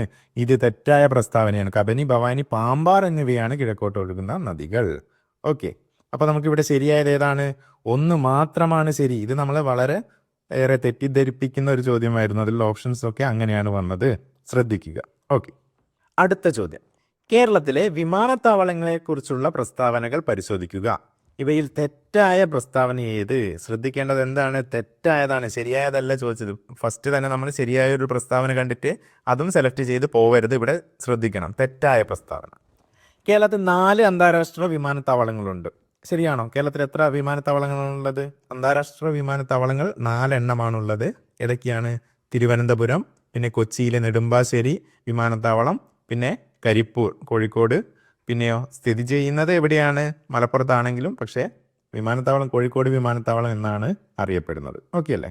പിന്നെ കണ്ണൂർ വിമാനത്താവളം. ഇത് കൂടാതെ ഒരു വിമാനത്താവളം ഉണ്ട്, പക്ഷേ അത് നമ്മുടെ യാത്രയ്ക്ക് വേണ്ടിയിട്ടുള്ള അന്താരാഷ്ട്ര വിമാനത്താവളമല്ല, ഒരു വ്യോമസേനയുടെ വിമാനത്താവളമാണ് എറണാകുളത്തുള്ളത് അല്ലേ? എറണാകുളത്ത് അങ്ങനെ 2 എണ്ണം ഉണ്ട്, പക്ഷേ അത് നമ്മൾ എണ്ണത്തിൽ കൂട്ടേണ്ടതില്ല. അപ്പോൾ ഒന്ന് ശരിയാണ്, 4 അന്താരാഷ്ട്ര വിമാനത്താവളങ്ങളാണുള്ളത്. കണ്ണൂർ വിമാനത്താവളം കേരളത്തിലെ ഏറ്റവും പുതിയ വിമാനത്താവളമാണ്. കേരളത്തിൽ ഏറ്റവും അവസാനം ഉണ്ടായ ഏറ്റവും പുതിയ വിമാനത്താവളം ഏതാണ്? കണ്ണൂരാണ്. ശരിയായ പ്രസ്താവനയാണ്. പത്തനംതിട്ട ജില്ലയിൽ അന്താരാഷ്ട്ര വിമാനത്താവളം സ്ഥിതി ചെയ്യുന്നു. പത്തനംതിട്ട ജില്ലയിൽ വിമാനത്താവളം ഉണ്ടോ? ഇല്ല. ഓക്കെ, അപ്പോൾ അത് തെറ്റായ പ്രസ്താവനയാണ്. അടുത്തത്, കൊച്ചി വിമാനത്താവളം പൂർണ്ണമായും സൗരോർജ്ജത്തിൽ പ്രവർത്തിക്കുന്ന ഒന്നാണ്. അത് ശരിയായ പ്രസ്താവനയാണ്. കൊച്ചി വിമാനത്താവളത്തിന് ഒരുപാട് ഈ പേരിലൊക്കെ അവാർഡുകളൊക്കെ ലഭിച്ചിട്ടുണ്ട് അല്ലേ? അപ്പോൾ അത് ശരിയായ പ്രസ്താവനയാണ്. ഇവിടെ നമ്മൾ സെലക്ട് ചെയ്യേണ്ടത് ഏതാണ്? ഓപ്ഷൻ സി ആണ്. പത്തനംതിട്ട ജില്ലയിൽ അന്താരാഷ്ട്ര വിമാനത്താവളം സ്ഥിതി ചെയ്യുന്നുണ്ട് എന്ന് പറയുന്നത് തെറ്റായ പ്രസ്താവന. ഓക്കെ അല്ലേ? യെസ്. 29, പക്ഷികളെക്കുറിച്ചുള്ള പഠനം അറിയപ്പെടുന്നത് എങ്ങനെ? എന്താണ് ചോദ്യം? പക്ഷികളെക്കുറിച്ചുള്ള പഠനത്തിന് പറയുന്ന പേരെന്താണ്? എൻഡമോളജി ആണോ? അല്ല, അത് പ്രാണികളെ കുറിച്ചുള്ളതാണ്. എൻഡമോളജി ഇൻസെക്ട്സിനെ കുറിച്ചുള്ള പഠനമാണ്. തെറ്റാണ്, പക്ഷിയല്ല. സുവോളജി മൃഗങ്ങളെ കുറിച്ചുള്ളതാണ്, അല്ല ജീവികളെ കുറിച്ചുള്ളതാണ്. തെറ്റ്. ഓർണിത്തോളജിയാണ് പക്ഷികളെ കുറിച്ചുള്ളത്. നിങ്ങൾക്കറിയാം, ബോട്ടണിയോ സസ്യങ്ങളെ കുറിച്ചുള്ളതാണ്. അത് തെറ്റ്. അപ്പോൾ നമ്മൾ ഏത് സെലക്ട് ചെയ്യണം? Option C, ornithology. ഓക്കെ. 30ാമത്തെ ചോദ്യം, ഏത് പക്ഷിയുടെ കണ്ണുകളാണ് അതിൻ്റെ തലച്ചോറിനേക്കാൾ വലുത്? ഏത് പക്ഷിയുടേതാണ്? നമ്മൾ പഠിച്ചിട്ടുള്ള പക്ഷിയുടേതാണ്. ഏതാണ്? ഒട്ടക പക്ഷിയുടേതാണ് അല്ലേ? അപ്പോൾ നമുക്ക് ശരിയിട്ട് വെക്കാം. 30ാമത്തത് ഓപ്ഷൻ സി. അപ്പോൾ പൊതുവിജ്ഞാനത്തിലെ ചോദ്യങ്ങൾ ഇവിടെ അവസാനിക്കുകയാണ്. ഓക്കെ, അടുത്തതായി നമുക്ക് പരിസര പഠനത്തിലെ ചോദ്യങ്ങളുടെ ഉത്തരങ്ങൾ എന്തൊക്കെയാണെന്ന് പരിശോധിക്കാം. 1ാമത്തെ ചോദ്യം, താഴെ പറയുന്നവയിൽ മരുഭൂമിയിലെ ജീവികളുടെ പൊതുവായ അനുകൂലനങ്ങളിൽ ഉൾപ്പെടാത്തത് ഏത്? അപ്പോൾ മരുഭൂമിയിലെ ജീവികളുടെ അനുകൂലനങ്ങളാണ് അതിൽ ഉൾപ്പെടാത്തത്. ശ്രദ്ധിക്കുക, ഉൾപ്പെടുന്നതല്ല ചോദിച്ചത്, ഉൾപ്പെടാത്തതാണ് ചോദിച്ചിട്ടുള്ളത് അല്ലേ? നമ്മൾ കങ്കാരു എലിയുമായി ബന്ധപ്പെട്ട കാര്യങ്ങൾ പഠിച്ചിട്ടുണ്ട്, ഒട്ടകവുമായി ബന്ധപ്പെട്ട കാര്യങ്ങളൊക്കെ പഠിച്ചിട്ടുണ്ട് അല്ലേ? ഓക്കെ. 1, കുറഞ്ഞ അളവിൽ മാത്രം മൂത്രം പുറന്തള്ളുന്നു. നമുക്കറിയാം, മരുഭൂമിയിൽ ജലത്തിൻ്റെ ലഭ്യത വളരെ കുറവാണ്. അപ്പോൾ ശരീരത്തിൽ നിന്ന് വെള്ളം പുറന്തള്ളുന്നത് കുറച്ചാൽ മാത്രമാണ് ആ ജീവികൾക്ക് അവിടെ അതിജീവിക്കാൻ സാധിക്കുകയുള്ളൂ. അപ്പോൾ അതിന് വേണ്ടിയിട്ട് ഉള്ളൊരു അനുകൂലനം ഇത്തരത്തിലുള്ള മരുഭൂമിയിൽ കഴിയുന്ന ജീവികൾക്ക് ലഭിച്ചിട്ടുണ്ട്. എന്താണത്? കുറഞ്ഞ അളവിൽ മാത്രമേ അത് മൂത്രം പുറന്തള്ളുന്നുള്ളൂ. അതുകൊണ്ട് തന്നെ ശരീരത്തിൽ നിന്നുള്ള ജലനഷ്ടം കുറയ്ക്കാൻ സാധിക്കും. ഇത് ശരിയായ പ്രസ്താവനയാണ്. നമുക്ക് ശരിയായതായിരുന്നോ വേണ്ടത്? അല്ല, ഉൾപ്പെടാത്തതാണ്. തെറ്റായ പ്രസ്താവനയാണ് വേണ്ടത്. 2ാമത്തത്, പകൽ സമയത്ത് സജീവമാവുകയും രാത്രിയിൽ ഉറങ്ങുകയും ചെയ്യുക. നമ്മുടെ കങ്കാരു എലിയുടെ കാര്യത്തിൽ നമ്മൾ ഇതുമായി ബന്ധപ്പെട്ട് പഠിക്കാനുണ്ട് അല്ലേ? ഈ മരുഭൂമിയിൽ പകൽ സമയത്ത് കൊടും ചൂടായിരിക്കും. ആ ഒരു സമയത്ത് വെള്ളം കിട്ടാത്ത അവസ്ഥയുമാണ്. അപ്പോൾ ആ കൊടും ചൂടിൽ ഇത്തരത്തിലുള്ള ജീവികൾ പുറത്തിറങ്ങി നടന്നു കഴിഞ്ഞാൽ എന്തൊക്കെ സംഭവിക്കും? അവയുടെ ശരീരത്തിൽ നിന്ന് വെള്ളം വിയർപ്പിലൂടെ നഷ്ടപ്പെടും. പിന്നെയോ അതിന് ജീവിക്കാൻ വേണ്ടിയിട്ട് കൂടുതൽ വെള്ളത്തിൻ്റെ ആവശ്യം വരും. പകൽ സമയത്ത് കൊടും ചൂടിൽ കുറേ സമയം കഴിയുമ്പോൾ അതിന് ദാഹം അനുഭവപ്പെടും. അപ്പോൾ വെള്ളം കുടിക്കേണ്ടി വരും. അപ്പോൾ അങ്ങനെ വെള്ളം കിട്ടാത്തൊരവസ്ഥയായതുകൊണ്ട് അവർ പകൽ സമയത്തല്ല പൊതുവേ സജീവമാകുന്നത്. അപ്പോൾ കുറേ ചെറിയ ചെറിയ ജീവികളുണ്ട് മരുഭൂമിയിൽ. അവയെ മൊത്തത്തിലുള്ള കാര്യമാണ് പറയുന്നത്. ഓക്കെ, അപ്പോൾ എന്താണ്? രാത്രിയിൽ ഉറങ്ങി പകൽ സമയത്ത് സജീവമാകുകയല്ല ഇവ ചെയ്യുന്നത്. എന്താണ്? പകൽ സമയത്ത് ഉറങ്ങിയിട്ട് മാളത്തിനുള്ളിലൊക്കെ ഉറങ്ങും. എന്നിട്ടോ രാത്രി സമയമാകുമ്പോൾ സജീവമാകും. അപ്പോൾ കാലാവസ്ഥ കുറച്ചുകൂടി ചൂടൊക്കെ ഒന്ന് താപനിലയൊക്കെ കുറയും. അപ്പോൾ എന്താണ്? ഈ ജലനഷ്ടം കൂടുതലായിട്ട് വരുന്ന ഒരു പ്രശ്നം വരുന്നില്ല. അപ്പോൾ ഇത് തെറ്റായ പ്രസ്താവനയാണ് ഇവിടെ കൊടുത്തത്. പകൽ സമയത്ത് സജീവമാകുന്നില്ല, രാത്രിയിൽ ഉറങ്ങുകയല്ല അവർ ചെയ്യുന്നത്, നേരെ ഓപ്പോസിറ്റ് ആയിട്ടുള്ള കാര്യമാണ് ചെയ്യുന്നത്. ഓക്കെ. ഓപ്ഷൻ സി, വിയർപ്പ് കുറയ്ക്കുക അല്ലെങ്കിൽ വിയർക്കാതിരിക്കുക. ആ ചില ജീവികൾ എന്താണ് ജലനഷ്ടം തടയാൻ വേണ്ടിയിട്ട് വിയർപ്പ് കുറവായിരിക്കും. ചില ജീവികൾ നമ്മൾ കങ്കാരുവിലിയൊക്കെ പഠിച്ചു അല്ലേ, ആ വിയർപ്പ് ഉണ്ട് എന്ന് തന്നെ പറയാൻ സാധിക്കില്ല. വളരെ കുറഞ്ഞ അളവിലായിരിക്കും ചില ജീവികൾക്ക് വിയർക്കുക. ചില ജീവികളാണെങ്കിൽ വിയർക്കാതിരിക്കുകയും ചെയ്യും. അപ്പോൾ ഇതൊക്കെ ജലനഷ്ടം തടയാൻ വേണ്ടിയിട്ടാണ്. ശരിയായ പ്രസ്താവനയാണ്. ശരീരത്തിന് മണലിൻ്റെ നിറമുണ്ടാവുക, അത് നിങ്ങൾ ശ്രദ്ധിച്ചിട്ടുണ്ടാകും. ഈ കങ്കാരുവിലിക്കും ഒട്ടകത്തിനും മറ്റുള്ള മരുഭൂമിയിൽ ജീവിക്കുന്ന ചെറുജീവികളൊക്കെ ഉണ്ട്, അവയ്ക്കെല്ലാം ഈ മണലിൻ്റെ നിറമായിരിക്കും. എന്തിനു വേണ്ടിയിട്ടാണ്? അതെ, ആ ചുറ്റുപാടുമായിട്ട് ഇഴുകിച്ചേർന്നിട്ട് ശത്രുജീവികളുടെ കണ്ണുകളിൽ നിന്ന് രക്ഷപ്പെടാൻ ഈ മണലിൻ്റെ നിറം സഹായിക്കും. ഓക്കെ അല്ലേ? അപ്പോൾ അതും ശരിയായ പ്രസ്താവനയാണ്. ഇവിടെ അപ്പോൾ തെറ്റായിട്ടുള്ള പ്രസ്താവനയാണ് നമ്മൾ തിരഞ്ഞെടുക്കേണ്ടിയിരുന്നത്. ഏതാണ്? ഓപ്ഷൻ ബി ആണ്. അത് നമുക്ക് തിരഞ്ഞെടുക്കാം. ഓക്കെ അല്ലേ? അപ്പോൾ ഓപ്ഷൻ ബി തിരഞ്ഞെടുത്തവർക്ക് ഒരു മാർക്ക് അടയാളപ്പെടുത്താം. ഓക്കെ, അടുത്ത ചോദ്യം.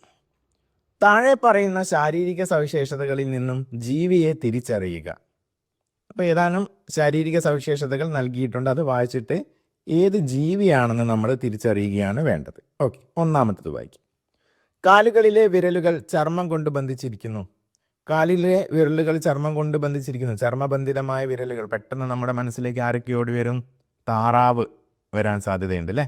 അതല്ലാണ്ട് വേറെയും ഉണ്ട്. തവളയെ നമുക്ക് ഓർമ്മിക്കാം. വേറെയും ജീവികളുണ്ട്.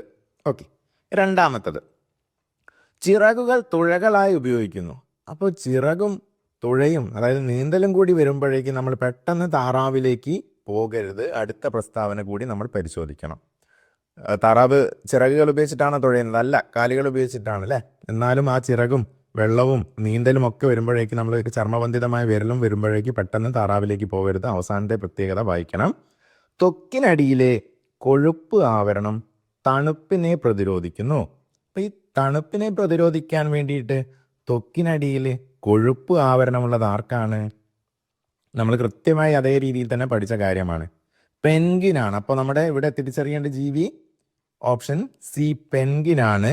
ഈ ഒന്നാമത്തെ ഓപ്ഷൻ കണ്ടോ, താറാവാണ്. നമ്മൾ പെട്ടെന്ന് ആ പ്രത്യേകതകളും വായിച്ച് താറാവിനെ കണ്ട് ടിക്കറ്റ് പോകരുത്. അവസാനത്തെ പ്രസ്താവന മുഴുവനായിട്ടും വായിച്ചിട്ട് മാത്രമേ ഉത്തരം ഏതാണെന്ന് നമ്മൾ തീരുമാനിക്കാൻ പാടുള്ളൂ. ഓക്കെ, അപ്പോൾ പെൻഗിനാണ് ഉത്തരം. അടുത്ത ചോദ്യം. താഴെ നൽകിയിരിക്കുന്ന ചരിത്ര സംഭവങ്ങളെ അവ നടന്ന വർഷങ്ങളുമായി ശരിയായി ജോഡി ചേർത്ത ഓപ്ഷൻ ഏതാണ്? അപ്പോൾ താഴെ ഏതാനും ചരിത്ര സംഭവങ്ങൾ നൽകിയിട്ടുണ്ട്. അതിൻ്റെ വലത് ഭാഗത്തായിട്ട് വർഷങ്ങൾ നൽകിയിട്ടുണ്ട്. അതിനെ കൃത്യമായി ജോഡി ചേർത്ത് കഴിഞ്ഞാൽ താഴെ നൽകിയ 4 ഓപ്ഷനിൽ ഏതായിരിക്കും ശരിയായത് എന്നാണ് നമ്മൾ തിരഞ്ഞെടുക്കേണ്ടത്. ഓക്കെ, നോക്കാം. ഗാന്ധിജിയുടെ ഇന്ത്യയിലേക്കുള്ള തിരിച്ചുവരവ്. അപ്പോൾ ഗാന്ധിജി ഇന്ത്യയിലേക്ക് എവിടെ നിന്നാണ് തിരിച്ചു വന്നത്? ദക്ഷിണാഫ്രിക്കയിൽ നിന്ന് തിരിച്ചു വന്നത് നമുക്ക് പഠിക്കാനുണ്ട്. അപ്പോൾ അതുമായി ബന്ധപ്പെട്ടാണ് ചോദിച്ചത്. അപ്പോൾ ഏത് വർഷത്തിലാണ് ഗാന്ധിജി തിരിച്ചു വന്നത്? 1915 അല്ലേ? ജനുവരി 9 അദ്ദേഹം ദക്ഷിണാഫ്രിക്കയിൽ നിന്ന് ഇന്ത്യയിലേക്ക് തിരിച്ചെത്തുന്നത്. ഇന്ത്യൻ രാഷ്ട്രീയത്തിലേക്ക് അദ്ദേഹം അതിനുശേഷമാണ് ഇറങ്ങുന്നത്. സ്വാതന്ത്ര്യ സമരത്തിലേക്ക് അദ്ദേഹം ഈ തിരിച്ചുവരവിന് ശേഷമാണ് ഇറങ്ങുന്നത്. അപ്പോൾ അദ്ദേഹം തിരിച്ചെത്തിയ ജനുവരി 9 എന്ത് പേരിലാണ് നമ്മൾ ആചരിക്കുന്നത്? ഭാരതീയ പ്രവാസി ദിനമായിട്ട് ആചരിക്കുന്നു. ഓക്കെ, അപ്പോൾ ഒന്നിനെ നമ്മൾ അവിടെ കണക്ട് ചെയ്തു. ചമ്പാരൻ സത്യാഗ്രഹം. ഗാന്ധിജി 1915 ഇന്ത്യയിൽ തിരിച്ചെത്തി. 2 വർഷത്തിന് ശേഷം, അതിനിടയിൽ അദ്ദേഹം ഇന്ത്യയെ പഠിക്കുകയായിരുന്നു, ഇന്ത്യയിലെ കാര്യങ്ങളൊക്കെ മനസ്സിലാക്കുകയായിരുന്നു. 2ാമത്തെ വർഷത്തിലാണ് അദ്ദേഹം ആദ്യത്തെ സത്യാഗ്രഹ സമരം നടത്തുന്നത്. അതേതാണ്? ചമ്പാരൻ. വർഷം അപ്പോഴേതാണ്? 1917. അപ്പോൾ ആദ്യത്തെ നമ്മൾ കണക്ട് ചെയ്തു. 1 അതിൻ്റെ ഓപ്ഷൻ ഏതായിരുന്നു? ഡി ആയിരുന്നു. അത് നമുക്ക് അവിടെ എഴുതി വെക്കാം. ഇപ്പോൾ 2ാമത്തത് ചമ്പാരൻ്റെത് ഏതാണ്? ഓപ്ഷൻ സി ആണ് അല്ലേ? ഓക്കെ, ഇനി 3ാമത്തത് ഗാന്ധിജിയുടെ രക്തസാക്ഷിത്വം. ഗാന്ധിജി വെടിയേറ്റു മരിച്ചത്, ഗാന്ധിജി രക്തസാക്ഷിത്വം വരിച്ചത് ഏത് വർഷത്തിലാണ്? ഇന്ത്യക്ക് സ്വാതന്ത്ര്യം കിട്ടി 1947 അല്ലേ? തൊട്ടടുത്ത വർഷമായ 1948 ജനുവരി 30 അദ്ദേഹം മതഭ്രാന്തനായ നാഥുറാം വിനായക് ഗോഡ്സെയുടെ വെടിയേറ്റ് മരിച്ചത്. അപ്പോൾ അദ്ദേഹം വെടിയേറ്റ് മരിച്ച ആ ദിവസം രക്തസാക്ഷി ദിനമായിട്ട് നമ്മൾ ആചരിക്കുന്നൊക്കെ ഉണ്ട് അല്ലേ? ഓക്കെ, അപ്പോൾ ഓപ്ഷൻ ഏതാണ്? 3ൻ്റെത് ഓപ്ഷൻ എ ആണ്. ഓക്കെ, 1948 അപ്പം 3 ഓപ്ഷൻ എ കൊടുക്കാം. ഇനി 4 ക്വിറ്റ് ഇന്ത്യ സമരമാണ്. ക്വിറ്റ് ഇന്ത്യ സമരം നമുക്കറിയാം, ഇന്ത്യൻ സ്വാതന്ത്ര്യ സമരത്തിൻ്റെ ക്ലൈമാക്സ് എന്നറിയപ്പെടുന്ന അതിശക്തമായ സമരമായിരുന്നു ഇതിൻ്റെ അവസാനത്തിലാണ് ഇന്ത്യക്ക് സ്വാതന്ത്ര്യം ലഭിച്ചത് 1942. അപ്പോൾ 4ൻ്റെത് ഏതാണ്? ബി ആണ്. അപ്പോൾ 1D 2C 3A 4D B എന്ന് വരുന്ന ഓപ്ഷനാണ് നമ്മൾ തിരഞ്ഞെടുക്കേണ്ടത്. 1D വരുന്നത് എവിടെ? 3 ഓപ്ഷനിൽ 1D ഉണ്ട്, പക്ഷെ അത് മാത്രം മതിയോ? ഇല്ല, 2C വരണം. 2C വരുന്നത് എവിടെ? 2 ഓപ്ഷൻ ഉണ്ട്, അതും പോരാ. 3A വരണം. 3A വരുന്നത് ഏതാണ്? ഓപ്ഷൻ ഡി ആണ്. 4B. അപ്പോൾ ഏതാണ് നമ്മുടെ ശരി ഉത്തരം? ഡി എന്നുള്ളതാണ് നമ്മൾ തിരഞ്ഞെടുക്കേണ്ടത്. ഓക്കെ അല്ലേ? യെസ്. അടുത്ത ചോദ്യം. ഇന്ത്യൻ കറൻസി നോട്ടുകളെ കുറിച്ചുള്ള താഴെ പറയുന്ന വിവരങ്ങൾ പരിശോധിക്കുക. ഇപ്പോൾ കറൻസി നോട്ടുമായി ബന്ധപ്പെട്ട് നമ്മൾ ക്ലാസ്സിൽ കൃത്യമായി പഠിച്ചതാണ്. നമ്മളെ മുൻ വീഡിയോകളിൽ അതൊക്കെ പറഞ്ഞിട്ടുണ്ട്. ഇപ്പോൾ കറൻസി നോട്ടുകളിലെ ഭാഷയുമായി ബന്ധപ്പെട്ടാണ് നമുക്ക് പഠിക്കാനുള്ളത് അല്ലേ? നോട്ടിൻ്റെ ഭാഷാ പാനലിൽ അവസാനമായി നൽകിയിരിക്കുന്ന ഭാഷ അസമീസ് ആണ്. അസമീസ് ആണോ ഭാഷാ പാനലിൽ അവസാനമായി നൽകിയിട്ടുള്ളത്? അല്ല. ഭാഷാ പാനലിൽ ആകെ എത്ര ഭാഷകൾ നൽകിയിട്ടുണ്ട്? 15 ഭാഷകൾ നൽകിയിട്ടുണ്ട്. അതിൽ ആദ്യത്തേതാണ് ഏത്? അസമീസ് അല്ലെങ്കിൽ ആസാമീസ് അല്ലേ? അവസാനം ഏതാണ്? ഉറുദു ആണ്. അപ്പോൾ ഇവിടെ അവസാനം നൽകിയത് അസമീസ് എന്ന് പറഞ്ഞത് തെറ്റായ പ്രസ്താവനയാണ്. ഉറുദു ആണ് അവസാനം നൽകിയിട്ടുള്ളത്, അസമീസ് ആദ്യമായിട്ടാണ് നൽകിയത്. ഓക്കെ. അതിൽ മലയാളം എത്രാമതാണെന്നൊക്കെ നമ്മുടെ മുൻ ക്ലാസ്സിൽ പഠിച്ചിട്ടുണ്ട്. കാണാത്തവർ ആ വീഡിയോ കൂടി കാണണം. അടുത്തത്, പാനലിലെ ഭാഷകൾ അക്ഷരമാല ക്രമത്തിലാണ് നൽകിയിരിക്കുന്നത്. ശരിയായ പ്രസ്താവനയാണ്. ഈ പാനലിൽ അക്ഷരമാല ക്രമത്തിലാണ് നൽകിയത്. ഏത് അക്ഷരമാലയാണ്? ഇംഗ്ലീഷ് അക്ഷരമാല ക്രമത്തിലാണ് നൽകിയിട്ടുള്ളത്. ഓക്കെ. കറൻസിയിൽ ആകെ 17 ഭാഷകൾ ഉപയോഗിച്ചിട്ടുണ്ട്. കറൻസിയിൽ ആകെ എത്ര ഭാഷകളാണ് ഉപയോഗിച്ചത്? നമ്മുടെ ഭാഷാ പാനലിൽ 15 ഭാഷകളാണെന്ന് നമ്മൾ പറഞ്ഞു അല്ലെ? നോട്ടിൻ്റെ പുറകുവശത്ത് ഒരു ഭാഷാ പാനലുണ്ട്, അതിൽ 15 ഭാഷകളുണ്ട്. അതിൽ ആദ്യത്തതും അവസാനത്തതും മലയാളത്തിൻ്റെ സ്ഥാനമൊക്കെ നമ്മൾ പഠിച്ചു വെച്ചിരിക്കണം. ഇത് കൂടാതെ മറ്റ് 2 ഭാഷകൾ കൂടി നോട്ടിൽ ഉൾപ്പെടുത്തിയിട്ടുണ്ട്. ഏതൊക്കെയാണ്? ഹിന്ദിയിലുമുണ്ട്, ഇംഗ്ലീഷിലുമുണ്ട്. അപ്പോൾ അത് രണ്ടും കൂടി ടോട്ടൽ 17 ഭാഷകളിലാണ് ഒരു നോട്ടിൽ നമ്മുടെ ഇന്ത്യൻ കറൻസിയിൽ മൂല്യം രേഖപ്പെടുത്തിയിരിക്കുന്നത്. ശരിയായ പ്രസ്താവനയാണ്. അപ്പോൾ ഇവിടെ ശരിയായതാണ് നമ്മൾ കണ്ടെത്തേണ്ടത്. ശരിയായവ കണ്ടെത്തണം. ഏതൊക്കെയാണ് ശരിയായത് വരുന്നത്? 1 തെറ്റാണ് അല്ലേ? 2, 3 എന്നിവ ശരി. 2, 3 മാത്രം എന്നുള്ള ഓപ്ഷൻ ബി ആണ് നമ്മൾ തിരഞ്ഞെടുക്കേണ്ടത്. ഓക്കെ അല്ലേ? യെസ്. 35ാമത്തെ ചോദ്യം. രാഹുൽ സൂര്യാസ്തമയ സമയത്ത് സൂര്യന് അഭിമുഖമായി നിൽക്കുന്നു. ഈ സാഹചര്യത്തെ അടിസ്ഥാനമാക്കി താഴെ പറയുന്ന പ്രസ്താവനകൾ ശരിയായത് ഏതെല്ലാം? അപ്പം നമുക്ക് ദിക്കറിയാം നാടറിയാം ഉണ്ടായിരുന്നു അല്ലേ?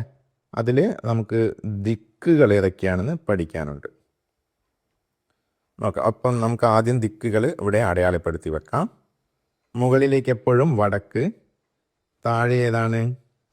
തെക്ക്, വലത്തോട്ട് ഏതാണ്? കിഴക്ക്, ഇടത്തോട്ട് പടിഞ്ഞാറ്. സൂര്യാസ്തമയ സമയത്ത് സൂര്യൻ അഭിമുഖമായി നിൽക്കുകയാണ് രാഹുൽ. അപ്പോൾ രാഹുൽ എങ്ങോട്ടാണ് നിൽക്കുന്നത്? സൂര്യാസ്തമയ സമയം എന്ന് പറഞ്ഞു. ഇത് ദിക്കിലായിരിക്കും സൂര്യൻ അസ്തമിക്കുന്നത്, പടിഞ്ഞാറാണ്. അപ്പോൾ രാഹുൽ എങ്ങോട്ട് നോക്കി നിൽക്കുന്നു? പടിഞ്ഞാറോട്ട് നോക്കിയാണ് നിൽക്കുന്നത്. സംശയമില്ലല്ലോ? അപ്പോൾ രാഹുൽ ഇങ്ങനെയാണ് നിൽക്കുന്നത്, ഇങ്ങോട്ട് നോക്കിയിട്ട് പടിഞ്ഞാറ് ഭാഗത്തേക്ക്. ഓക്കെ. അപ്പോൾ നമുക്ക് പ്രസ്താവനകൾ ശരിയായത് ഏതൊക്കെയാണെന്ന് കണ്ടെത്തേണ്ടത്. ഓക്കെ. രാഹുലിൻ്റെ മുൻവശം പടിഞ്ഞാറ് ദിശയിലേക്കാണ്. നമ്മളിപ്പോൾ പറഞ്ഞു അല്ലേ? മുൻവശം എങ്ങോട്ടേക്കാണ്?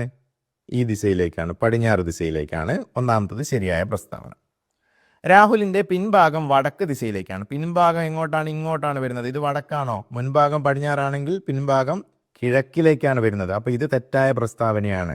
പിൻഭാഗം വടക്ക് ദിശയിലേക്കല്ല, കിഴക്കായിരുന്നു അല്ലേ? അപ്പോൾ ഇത് തെറ്റാണ്. 3, രാഹുലിൻ്റെ വലതുഭാഗം തെക്ക് ദിശയിലേക്കാണ്. വലതുഭാഗമായിട്ട് ഏതാ വരിക? ഇതാണ് വലതുഭാഗം അല്ലേ? തെക്കിലേക്കാണോ പോയത്? അല്ല, അതും തെറ്റാണ്. വലതുഭാഗം വടക്ക് ഭാഗത്തേക്കാണ്. തെറ്റായ പ്രസ്താവന. രാഹുലിൻ്റെ ഇടതുഭാഗം തെക്ക് ദിശയിലേക്കാണ്. ഇടതെങ്ങോട്ടാണ്? ഇങ്ങോട്ടാണ്. ഇത് ഏത് ദിക്കിലേക്കാണ്? യെസ്, തെക്കിലേക്കാണ്. അത് ശരിയായ പ്രസ്താവനയാണ്. അപ്പോൾ ഇത്തരത്തിൽ ചോദ്യം വന്നു കഴിഞ്ഞാൽ നിങ്ങൾ ഈ ദിക്കുകൾ അടയാളപ്പെടുത്തിയിട്ട് അതിൽ ജസ്റ്റ് ഒന്ന് നോക്കിയിട്ട് മാത്രം ഉത്തരങ്ങൾ രേഖപ്പെടുത്തുക. ഇവിടെ ശരിയായ പ്രസ്താവന ഏതൊക്കെയാണ്? 1, 4 എന്നിവ മാത്രം എന്ന് പറയുന്ന ഓപ്ഷൻ ബി ആണ് നമുക്ക് വേണ്ടത്. ഓക്കെ അല്ലേ? ആർക്കും സംശയമില്ലല്ലോ? യെസ്. അടുത്ത ചോദ്യം. ചൂലന്നൂർ പക്ഷി സങ്കേതത്തെ സംബന്ധിക്കുന്ന താഴെ പറയുന്ന വസ്തുതകൾ പരിശോധിക്കുക. 1, എറണാകുളം ജില്ലയിലാണ് ഇത് സ്ഥിതി ചെയ്യുന്നത്. എറണാകുളം ജില്ലയിലായിരുന്നോ ചൂലന്നൂർ പക്ഷി സങ്കേതം? അല്ല. എവിടെയായിരുന്നു? പാലക്കാട് ജില്ലയിലായിരുന്നു അല്ലേ? നിങ്ങൾ കഴിഞ്ഞ ക്ലാസ്സിൽ മുന്നൊരു ക്ലാസ്സിൽ നമ്മൾ പക്ഷി സങ്കേതങ്ങളുമായി ബന്ധപ്പെട്ട വിവരങ്ങൾ ഉൾപ്പെടുത്തിയതാണ്. കാണാത്തവർ നിർബന്ധമായും കാണണം, പ്രധാനപ്പെട്ട കാര്യമാണ്. പക്ഷികൾ നമുക്ക് അഡീഷണൽ ആയിട്ട് GK-യിൽ കൂടി വരുന്നൊരു വിഷയമാണ്. ഓക്കെ, അപ്പോൾ ഇത് തെറ്റായ പ്രസ്താവന, ഒന്നാമത്തത്. 2, കേരളത്തിലെ ഏക മയിൽ സംരക്ഷണ കേന്ദ്രമാണിത്. ശരിയായ പ്രസ്താവനയാണ് അല്ലേ? ചൂലന്നൂർ മയിൽ സംരക്ഷണ കേന്ദ്രം ശരിയായ പ്രസ്താവനയാണ്. ശരിയിടാം. KK നീലകണ്ഠൻ മെമ്മോറിയൽ മയിൽ സംരക്ഷണ കേന്ദ്രം എന്നും ഇത് അറിയപ്പെടുന്നു. അതിൻ്റെ ശരിയായ പേര് തന്നെയാണ് ഇവിടെ പറഞ്ഞിട്ടുള്ളത് അല്ലേ? KK നീലകണ്ഠൻ നമ്മുടെ പക്ഷി നിരീക്ഷകനായ, കേരളത്തിലെ പ്രധാനപ്പെട്ട പക്ഷി നിരീക്ഷകനായ ഇന്ദുചൂടൻ എന്നറിയപ്പെടുന്ന KK നീലകണ്ഠൻ്റെ പേരിൽ അറിയപ്പെടുന്ന പക്ഷി സംരക്ഷണ കേന്ദ്രമാണ് ഇത്, ചൂലന്നൂർ പക്ഷി സംരക്ഷണ കേന്ദ്രം. ഓക്കെ അല്ലേ? മയിൽ സംരക്ഷണ കേന്ദ്രം. അപ്പോൾ ഇതും നമുക്ക് ശരിയിടാം. അപ്പോൾ ഇവിടെ ശരിയായ പ്രസ്താവനകൾ മാത്രമാണ് നമ്മൾ കണ്ടെത്തേണ്ടത്. ഏതൊക്കെയാണ് ശരിയായ പ്രസ്താവനകൾ? 2, 3. 2, 3 എന്നിവ മാത്രം എന്ന് പറയുന്ന ഓപ്ഷൻ C നമുക്ക് തിരഞ്ഞെടുക്കാം. ശരിയായവർക്ക് ഒരു പോയിന്റ് ലഭിക്കും. അടുത്ത ചോദ്യം, മംഗലം കളിയെയും വില്ലടിച്ചാൻ പാട്ടിനെയും കുറിച്ചുള്ള ശരിയായ വിവരങ്ങൾ തിരഞ്ഞെടുക്കുക. അപ്പോൾ 2 കലാരൂപങ്ങളുമായി ബന്ധപ്പെട്ട ചോദ്യമാണ് ഇവിടെ ഉള്ളത്. മംഗലം കളിയുണ്ട്, വില്ലടിച്ചാൻ പാട്ടുണ്ട്. ശരിയായ വിവരങ്ങളാണ് തിരഞ്ഞെടുക്കേണ്ടത്. നായാട്ട്, തൊഴിൽ, അനുഷ്ഠാനങ്ങൾ എന്നിവ മംഗലം കളിപ്പാട്ടിൻ്റെ വിഷയമാകാം. മംഗലം കളിപ്പാട്ട് നമുക്കറിയാം, അതിൻ്റെ പേരിൽ തന്നെ ഉണ്ട് മംഗലം. മംഗലം എന്നാൽ കല്യാണമാണ്. കല്യാണ ആഘോഷവുമായി ബന്ധപ്പെട്ട് നടത്തുന്ന കലാരൂപമാണ്. അതിൽ വിവാഹവുമായി ബന്ധപ്പെട്ട വിഷയങ്ങളല്ല കൂടുതലായിട്ട് ഉണ്ടാവുക. ഏതാണ്? മറ്റുള്ള എല്ലാ വിഷയങ്ങളും ഇതിൽ ഭാഗമായി വരുന്നുണ്ട്. നായാട്ട്, തൊഴിൽ, അനുഷ്ഠാനങ്ങൾ എന്നിവയൊക്കെ ഈ മംഗലം കളിപ്പാട്ടിൻ്റെ വിഷയമാകുന്നുണ്ട്. ശരിയായ പ്രസ്താവനയാണ്. ഓക്കെ, വില്ലടിച്ചാൻ പാട്ട് വന്ദനഗാനത്തോടു കൂടിയാണ് ആരംഭിക്കുന്നത്. അതും ശരിയായിട്ടുള്ള പ്രസ്താവനയാണ് അല്ലേ? പക്ഷെ ഒരു ഇത് രണ്ടും തമ്മിലൊരു പ്രധാനപ്പെട്ട വ്യത്യാസം നമ്മൾ അറിഞ്ഞിരിക്കണം. കേരളത്തിൻ്റെ വടക്കൻ കേരളത്തിലാണ് ഈ മംഗലം കളി നടക്കുന്നത് പൊതുവെ. വില്ലടിച്ചാൻ പാട്ടോ തെക്കൻ കേരളത്തിലാണ്. ഓക്കെ, അപ്പോൾ വില്ലടിച്ചാൻ പാട്ടിൽ തുടക്കം എന്ത് കൂടിയാണ്? വന്ദനഗാനത്തോടു കൂടിയാണ് ആരംഭിക്കുന്നത്. മൂന്നാമത്തെ പ്രസ്താവന നോക്കാം. വില്ലടിച്ചാൻ പാട്ടിൽ വന്ദനഗാനത്തിന് ശേഷം കഥാഗാനങ്ങളാണ് അവതരിപ്പിക്കുക. ഇത് വളരെ പ്രധാനപ്പെട്ട കാര്യമാണ്. കഥാഗാനങ്ങളാണ് വില്ലടിച്ചാൻ പാട്ടിൽ ഉപയോഗിക്കുന്നത്. അതൊക്കെ നമ്മൾ ക്ലാസ്സിൽ പറഞ്ഞിട്ടുണ്ട്. ഓക്കെ, അപ്പോൾ അതും നമുക്ക് ശരിയിടാം. അപ്പോൾ ഇവിടെ ഏതൊക്കെയാണ് പ്രസ്താവനകൾ? 3 ശരിയാണ് എന്നുള്ള ഓപ്ഷൻ D ആണ് നമ്മൾ തിരഞ്ഞെടുക്കേണ്ടത്. ഓക്കെ അല്ലേ? യെസ്. അടുത്ത ചോദ്യം, ശാസ്ത്രീയ സംഗീതത്തെ സംബന്ധിച്ച താഴെ പറയുന്ന പ്രസ്താവനകളിൽ ശരിയായത് ഏത്? ഏതുമായി ബന്ധപ്പെട്ടാണ്? ശാസ്ത്രീയ സംഗീതമാണ്. പ്രസ്താവനകൾ പരിശോധിക്കാം. കൃത്യമായ ആലാപന രീതികളോടും ചിട്ടകളോടും കൂടിയാണ് ഇത് അവതരിപ്പിക്കുന്നത്. ശാസ്ത്രീയ സംഗീതം ശാസ്ത്രീയമായ രീതിയിലാണ് അവതരിപ്പിക്കുന്നത്. ശാസ്ത്രീയ കലാരൂപമായാലും അതേ രീതിയിലാണ്, കൃത്യമായ ചിട്ടകളൊക്കെ ഉണ്ടാകും. അപ്പോൾ ഇവിടെ എന്താണ്? കൃത്യമായ ആലാപന രീതികളുണ്ട്, ചിട്ടകളുണ്ട്. അതൊക്കെ കൂടിയിട്ട് മാത്രമാണ് ശാസ്ത്രീയ സംഗീതം അവതരിപ്പിക്കുന്നത്. ഓക്കെ അല്ലേ? ശരി കേട്ടോ. കർണാടക സംഗീതം, ഹിന്ദുസ്ഥാനി സംഗീതം എന്നിവ ഇതിൻ്റെ 2 വിഭാഗങ്ങളാണ്. നമുക്ക് പാഠപുസ്തകത്തിൽ പറഞ്ഞ അതേ കാര്യമാണ്. കർണാടക സംഗീതവും ഹിന്ദുസ്ഥാനി സംഗീതവും ശാസ്ത്രീയ സംഗീതത്തിൻ്റെ 2 വിഭാഗങ്ങളാണ്. ശരിയായ പ്രസ്താവന. 3, നാടൻ പാട്ടുകൾ ശാസ്ത്രീയ സംഗീതത്തിൽ പെടുന്നു. നാടൻ പാട്ടുകൾ ശാസ്ത്രീയ സംഗീതത്തിൽ പെടുന്നുണ്ടോ? ഇല്ല. നാടൻ പാട്ടുകൾ എന്താണ്? വാമൊഴിയായിട്ട് തലമുറയിൽ നിന്ന് തലമുറയിലേക്ക് കൈമാറി വരുന്നതാണ്. അതിന് ഓരോ നാട്ടിലും ചെറിയ ചെറിയ മാറ്റങ്ങളൊക്കെ ഉണ്ടാവും. കൃത്യമായ നിയമങ്ങളോ ചിട്ടകളോ അങ്ങനെ ആലാപന രീതികളൊന്നുമില്ല. സാധാരണക്കാരൻ്റെ പാട്ടുകളാണ്. അത് ശാസ്ത്രീയ സംഗീതത്തിൽ പെടുന്നില്ല. തെറ്റായ പ്രസ്താവനയാണ്. നമുക്കിവിടെ തെറ്റിടാം. ഇവിടെ ശരിയായ പ്രസ്താവനകൾ ഏതൊക്കെയാണ്? 1, 2 എന്നിവ മാത്രമാണ്. ഓപ്ഷൻ A ആണ് നമ്മൾ തിരഞ്ഞെടുക്കേണ്ടത്. ഓക്കെ അല്ലേ? യെസ്. അടുത്ത ചോദ്യം, ഭൂമിയുടെ ചലനങ്ങളെ സംബന്ധിച്ച താഴെ പറയുന്ന പ്രസ്താവനകളിൽ ശരിയായത് ഏത്? 1, ഭൂമി സ്വയം കറങ്ങുന്നതിനെ പരിക്രമണം എന്ന് വിളിക്കുന്നു. അപ്പോൾ ഭൂമിയുടെ കറക്കങ്ങളുമായി ചലനങ്ങളുമായി ബന്ധപ്പെട്ടാണ് അല്ലേ? അപ്പോൾ ഒന്നാമത്തത് എന്താണ് പറഞ്ഞത്? സ്വയം കറങ്ങുന്നതിന് എന്ത് വിളിക്കുന്നു എന്നാണ്? പരിക്രമണം. സ്വയം കറങ്ങുന്നത് പരിക്രമണമാണോ? അല്ല, തെറ്റാണ് അല്ലേ? സ്വയം കറങ്ങുന്നത് എന്താണ്? ഭ്രമണമാണ്. അപ്പോൾ 1 എന്നുള്ളത് തെറ്റായ പ്രസ്താവനയാണ്. നമുക്ക് തെറ്റിടാം. 2, ഭൂമി സൂര്യന് ചുറ്റും സഞ്ചരിക്കുന്നതിനെയാണ് പരിക്രമണം എന്ന് പറയുന്നത്. യെസ്, ഭൂമി ഒരു നിശ്ചിത പാതയിലൂടെ സൂര്യനെ ചുറ്റി സഞ്ചരിക്കുന്നുണ്ട്. അതിനെയാണ് പരിക്രമണം എന്ന് പറയുന്നത് അല്ലേ? സൂര്യനെ ചുറ്റി സഞ്ചരിക്കുന്നതിനെയാണ് പരിക്രമണം എന്ന് പറയുന്നത്. ശരിയായ പ്രസ്താവനയാണ്. 3, ഭൂമിയുടെ ഭ്രമണം മൂലമാണ് രാവും പകലും അനുഭവപ്പെടുന്നത്. രാവും പകലും, രാത്രിയും പകലും ഉണ്ടാവുന്നത് ഭൂമിയുടെ ഭ്രമണം മൂലമാണ്. ശരിയായ പ്രസ്താവനയാണ്. ഇനി പരിക്രമണം മൂലമാണ് ഭൂമിയിൽ ഋതുക്കൾ ഉണ്ടാകുന്നത് അല്ലേ? ഓക്കെ, അപ്പോൾ ആ കാര്യങ്ങളൊക്കെ നിങ്ങൾ പഠിച്ചിട്ടുണ്ടാകും. അപ്പോൾ ഇവിടെ ശരിയായ പ്രസ്താവനകൾ ഏതൊക്കെയാണ്? 2, 3 എന്നിവയാണ്. അപ്പോൾ 2, 3 എന്നിവ മാത്രമെന്നുള്ള ഓപ്ഷൻ ബി നമുക്ക് തിരഞ്ഞെടുക്കാം. ഓക്കെ, അപ്പോൾ പരിസര പഠനത്തിലെ അവസാനത്തെ ചോദ്യം. പ്രസ്താവനകൾ വിശകലനം ചെയ്യുക. എല്ലാ ഖരവസ്തുക്കൾക്കും നിശ്ചിത ആകൃതിയും ഭാരവും ഉണ്ട്. അപ്പോൾ ഖരവസ്തുക്കളുടെ പ്രത്യേകതകളായിട്ട് നമ്മൾ പഠിക്കുന്ന കാര്യങ്ങൾ എന്തൊക്കെയാണ്? നിശ്ചിത ആകൃതിയുണ്ട്, ഭാരമുണ്ട് അല്ലേ, സ്ഥിതി ചെയ്യാൻ സ്ഥലം ആവശ്യമാണ്, അത്തരത്തിലുള്ള കാര്യങ്ങളാണ് പഠിക്കുന്നത്. അപ്പോൾ നിശ്ചിത ആകൃതിയുള്ള വസ്തുക്കളെയാണ് നമ്മൾ ഖരവസ്തുക്കളായിട്ട് പറയുന്നത്. അപ്പോൾ ശരിയായ പ്രസ്താവനയാണ്. 2, ഒരു ഖരവസ്തുവിൻ്റെ വലുപ്പം കൂടുന്നതിനനുസരിച്ച് അത് സ്ഥിതി ചെയ്യാൻ ആവശ്യമായ സ്ഥലത്തിൻ്റെ അളവും കൂടുന്നു. അപ്പോൾ അവിടെ ശരിയായ പ്രസ്താവനയാണല്ലോ. ഒരു ഖരവസ്തു, ചെറിയ കല്ലും വലിയ കല്ലും നമ്മൾ പരീക്ഷണം ചെയ്യുന്നുണ്ട്. ചെറിയ കല്ല് വെള്ളത്തിലേക്ക് ഇടുമ്പോൾ കുറച്ച് വെള്ളം മാത്രമാണ് പുറത്തേക്ക് ഒഴുകുന്നത്, എന്നാൽ വലിയൊരു കല്ലിടുമ്പോൾ കൂടുതൽ വെള്ളം പുറത്തേക്ക് ഒഴുകുന്നുണ്ട്. അപ്പോൾ ഒരു ഖരവസ്തുവിൻ്റെ വലുപ്പം കൂടുന്നതിനനുസരിച്ച് അതിന് സ്ഥിതി ചെയ്യാൻ കൂടുതൽ സ്ഥലം ആവശ്യമാണല്ലോ. അതാണല്ലോ ആ പരീക്ഷണത്തിലൂടെ നമ്മൾ കണ്ടെത്തിയത് അല്ലേ? അപ്പോൾ അതും ശരിയായ പ്രസ്താവനയാണ്. 3, ദ്രാവകങ്ങൾക്ക് നിശ്ചിത ആകൃതി ഇല്ലെങ്കിലും അവയ്ക്ക് നിശ്ചിത ഭാരമുണ്ട്. ദ്രാവകങ്ങളുടെ സവിശേഷതകൾ പഠിക്കുന്നുണ്ട് അല്ലേ? നിശ്ചിത ആകൃതി ഉണ്ട് എന്നാണോ പഠിച്ചത്? അല്ല, നിശ്ചിത ആകൃതി ഇല്ല. നമ്മൾ പല ആകൃതിയിലുള്ള പാത്രത്തിലേക്ക് വെള്ളം ഒഴിക്കുമ്പോൾ ആ പാത്രത്തിൻ്റെ ആകൃതിയാണ് വെള്ളം സ്വീകരിക്കുന്നത്. അപ്പോൾ നിശ്ചിത ആകൃതി ഇല്ല, എന്നാൽ അവയ്ക്ക് നിശ്ചിത ഭാരമുണ്ട്. ഭാരം, അതിന് കൃത്യമായ ഭാരമുണ്ട്. നമ്മൾ വാട്ടർ ബോട്ടിൽ ആദ്യം ഭാരം നോക്കുന്നു, അതിൽ വെള്ളം നിറച്ചതിന് ശേഷം ഭാരം നോക്കുന്നു. അപ്പോൾ വന്ന മാറ്റം എന്തിൻ്റെ ഭാരമാണ്? ആ വെള്ളത്തിൻ്റെ ഭാരമായിരുന്നു അല്ലേ? അപ്പോൾ ഇത് ശരിയായ പ്രസ്താവനയാണ്. അപ്പോൾ ഇവിടെ ഏതൊക്കെയാണ് ശരി? 1, 2, 3 എന്നിവയെല്ലാം ശരി എന്നുള്ള ഓപ്ഷൻ ഡി ആണ് ഉത്തരം. ഓക്കെ, നമുക്ക് ഗണിതത്തിലെ ചോദ്യങ്ങൾ പരിശോധിക്കാം. ആദ്യത്തെ ചോദ്യം. 8 തീപ്പെട്ടിക്കമ്പുകൾ ഉപയോഗിച്ച് ഒരു സമചതുരം ഉണ്ടാക്കി. ഒരു തീപ്പെട്ടിക്കമ്പിന് 4 സെൻറ്റിമീറ്റർ 5 മില്ലിമീറ്റർ നീളമുണ്ട്. ഈ സമചതുരത്തെക്കുറിച്ച് താഴെ നൽകിയിരിക്കുന്ന പ്രസ്താവനകളിൽ തെറ്റായ പ്രസ്താവനകൾ ഏത്? തെറ്റായതാണ് ചോദിച്ചത്, ശരിയായതായി പോകരുത്, നമ്മുടെ മാർക്ക് പോകും. എപ്പോഴും ചോദ്യം നല്ല രീതിയിൽ വായിക്കുക. എത്ര തീപ്പെട്ടിക്കമ്പുകളാണ് ഉപയോഗിച്ചത്? 8. ഏത് ആകൃതിയുള്ള രൂപമാണ് ഉണ്ടാക്കിയത്? സമചതുരം. അങ്ങനെയാണെങ്കിൽ ഒരു വശത്ത് എത്ര തീപ്പെട്ടിക്കമ്പുകൾ ഉപയോഗിക്കണം? 8 എണ്ണം ഉപയോഗിച്ചിട്ട് സമചതുരം. അപ്പോൾ ഒരു വശത്ത് എത്രയായിരിക്കണം? 4 ആയിരിക്കണം അല്ലേ? ഒന്നാണെങ്കിൽ 4 തീപ്പെട്ടിക്കമ്പുകൾ മാത്രം മതി. പക്ഷെ ഇവിടെ 8 എണ്ണം ഉണ്ട്. അപ്പോൾ നമുക്ക് ആ രൂപം ഒന്ന് ജസ്റ്റ് വരച്ച് നോക്കാം. 1, 2, 3, 4, 5, 6, 7, 8. ഓക്കെ, അപ്പോൾ 8 തീപ്പെട്ടിക്കമ്പുകൾ ഉപയോഗിച്ചു. നമുക്ക് ഓരോന്നും വായിച്ചു നോക്കാം. 1, സമചതുരത്തിൻ്റെ ഒരു വശത്തിൻ്റെ നീളം 4 സെൻറ്റിമീറ്ററും 5 മില്ലിമീറ്ററുമാണ്. ഒരു തീപ്പെട്ടിക്കമ്പിൻ്റെ നീളം എത്രയാണ്? 4 സെൻറ്റിമീറ്ററും 5 മില്ലിമീറ്ററുമാണ്. അതാണ് ഒരു വശത്തിൻ്റെ നീളമായിട്ട് വരിക? അല്ല. കാരണം എന്താ? അപ്പോൾ ഒരു വശത്തിൽ എത്ര തീപ്പെട്ടിക്കമ്പുകളുണ്ട്?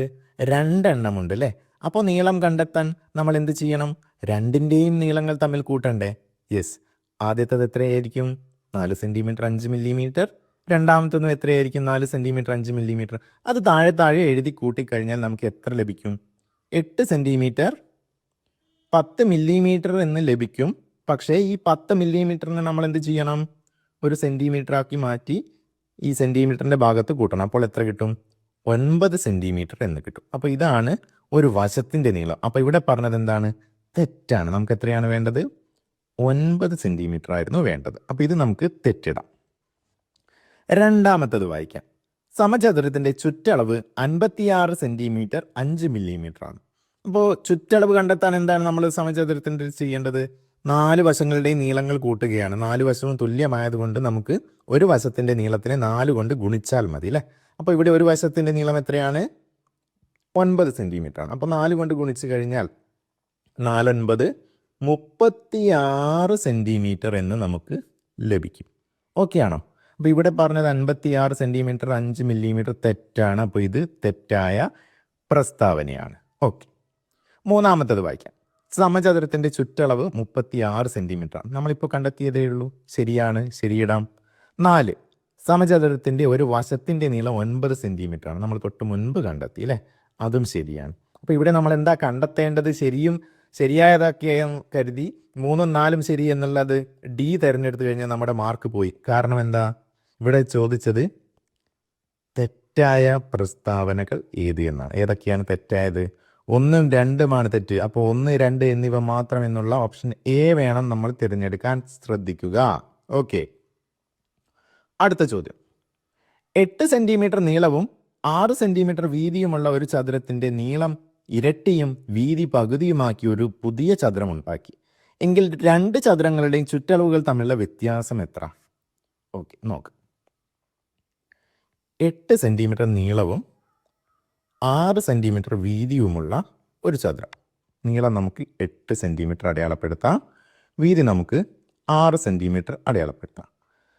ഇതാണ് നമ്മുടെ ഒന്നാമത്തെ ചതുരം. ഇനി എന്ത് ചെയ്യുന്നു? ഇതിൻ്റെ നീളം ഇരട്ടിയാക്കി. നീളം ഇരട്ടി എന്ന് പറയുമ്പോൾ 8 സെൻറ്റിമീറ്ററിൻ്റെ ഇരട്ടിയായി 16 സെൻറ്റിമീറ്ററായി. ഓക്കെ, അപ്പോൾ നീളം, പുതിയ ചതുരത്തിൻ്റെ നീളം എത്രയാണ്? 16 സെൻറ്റിമീറ്ററാണ്. നീളം ഇരട്ടിയായി, വീതി പകുതിയുമാക്കുന്നുണ്ട്. അപ്പോൾ 6ൻ്റെ പകുതി, ഇവിടെ 6ആയിരുന്നു വീതി, 6ൻ്റെ പകുതി എത്രയായി? 3 സെൻറ്റിമീറ്റർ ആയിട്ട് വീതി മാറ്റി. അപ്പോൾ അങ്ങനെ പുതിയൊരു ചതുരം ഉണ്ടാക്കി. വീതി എത്രയാണ്? 3 സെൻറ്റിമീറ്റർ. ഓക്കെ, അപ്പോൾ ഇത് രണ്ടാമത്തെ ചതുരം. ഇവയുടെ ചുറ്റളവുകൾ തമ്മിലുള്ള വ്യത്യാസം എത്ര എന്നാണ് ചോദ്യം. അപ്പോൾ ഇതിൻ്റെ ചുറ്റളവ് നമുക്ക് കണ്ടെത്താം. ആദ്യത്തെ ചതുരത്തിൻ്റെത് നീളങ്ങൾ കൂട്ടി 8ഉം 8ഉം 16 വരും, 6ഉം 6ഉം 12 വീതിയും വരും. അപ്പോൾ ടോട്ടൽ എത്ര കിട്ടി? 8, 2, 28 സെൻറ്റിമീറ്ററാണ് ഇവിടെ ചുറ്റളവ് കിട്ടിയത്. നമുക്ക് പുതിയ ചതുരം 16ഉം 16ഉം 32 കിട്ടി, 3ഉം 3ഉം 6 കിട്ടി. അപ്പോൾ 8, 3, 38 സെൻറ്റിമീറ്റർ വന്നു. അപ്പോൾ ഇവയുടെ ചുറ്റളവുകൾ തമ്മിലുള്ള വ്യത്യാസം എത്ര എന്നാണ് ചോദിച്ചത്. എത്രയാണ് വ്യത്യാസം വരുന്നത്? 38ഉം 28ഉം തമ്മിലുള്ള വ്യത്യാസം എത്രയാണ്? 10 സെൻറ്റിമീറ്റർ ആണ്. ഓപ്ഷൻ സി ആണ് നമ്മുടെ ഉത്തരം. ഓക്കെ അല്ലേ?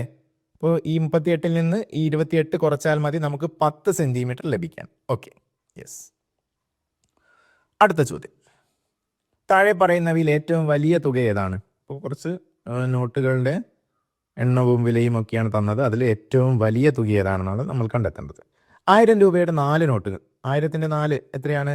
4000 വരും, 4000.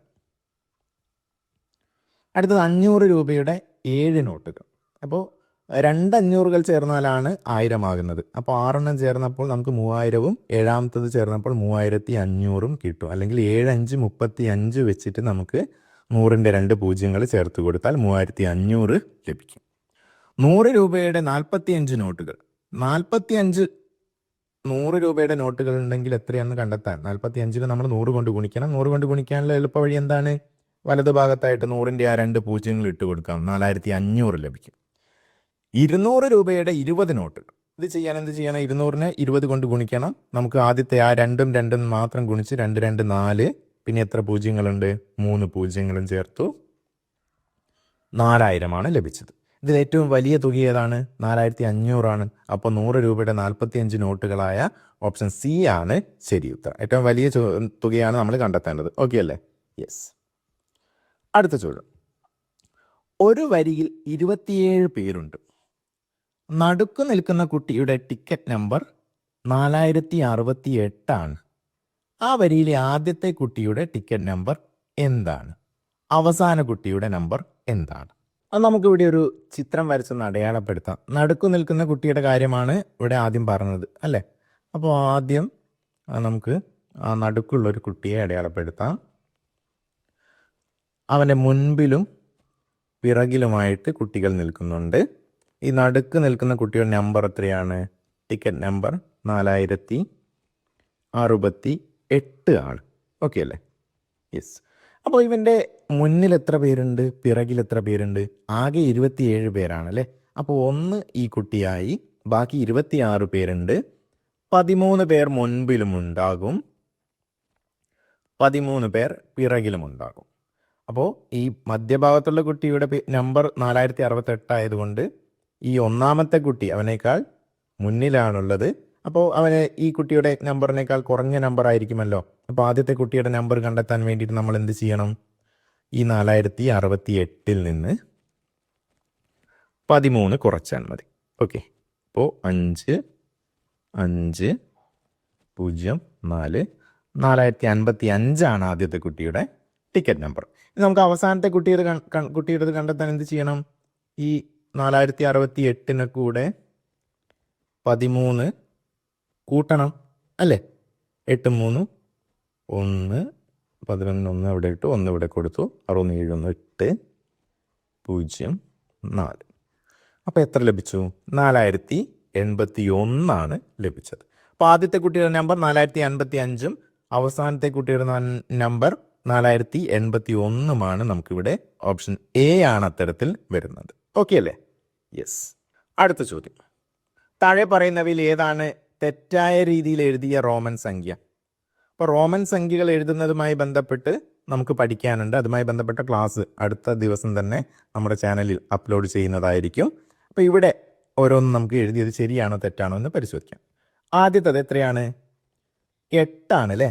5 ശേഷം 3 1 വന്നു, 8. അത് ശരിയാണ്, ശരിയായ സംഖ്യയാണ്. രണ്ടാമത്തത് എത്രയാണ്? 10 ശേഷം 2 1 വന്നു, 12. അതും ശരിയാണ്. മൂന്നാമത്തത് ആദ്യം വന്നത് ഏതാണ്? 5 ആണ്. 5 കഴിഞ്ഞിട്ട് 10 കൊടുക്കാൻ സാധിക്കുമോ? ഇല്ല അല്ലേ? അത് സാധിക്കില്ല, തെറ്റായ പ്രസ്താവനയാണ്. അതുപോലെ 10ന്റെ തൊട്ട് മുൻപിലായിട്ട് നമുക്ക് 5 കുറയ്ക്കാൻ സാധിക്കുമോ? 10 5 കുറയ്ക്കാൻ സാധിക്കില്ല. 10ൽ നിന്ന് നമുക്ക് 1 വേണമെങ്കിൽ കുറയ്ക്കാം അല്ലേ? അപ്പോൾ 9 കിട്ടും. ഇത് തെറ്റായിട്ടുള്ളൊരു സംഖ്യയാണ്. അപ്പോൾ ഇത് തെറ്റാണ്, നമുക്കവിടെ തെറ്റിട്ട് വെക്കാം. അവസാനത്തത് 10ഉം പിന്നെ എന്താണ് വന്നത്? 9 ഇത് 9 ആണ് അല്ലേ? 10ൽ നിന്ന് 1 കുറച്ചിട്ട് 9 ആണ്. അപ്പോൾ ഇവിടെ എത്ര കിട്ടി?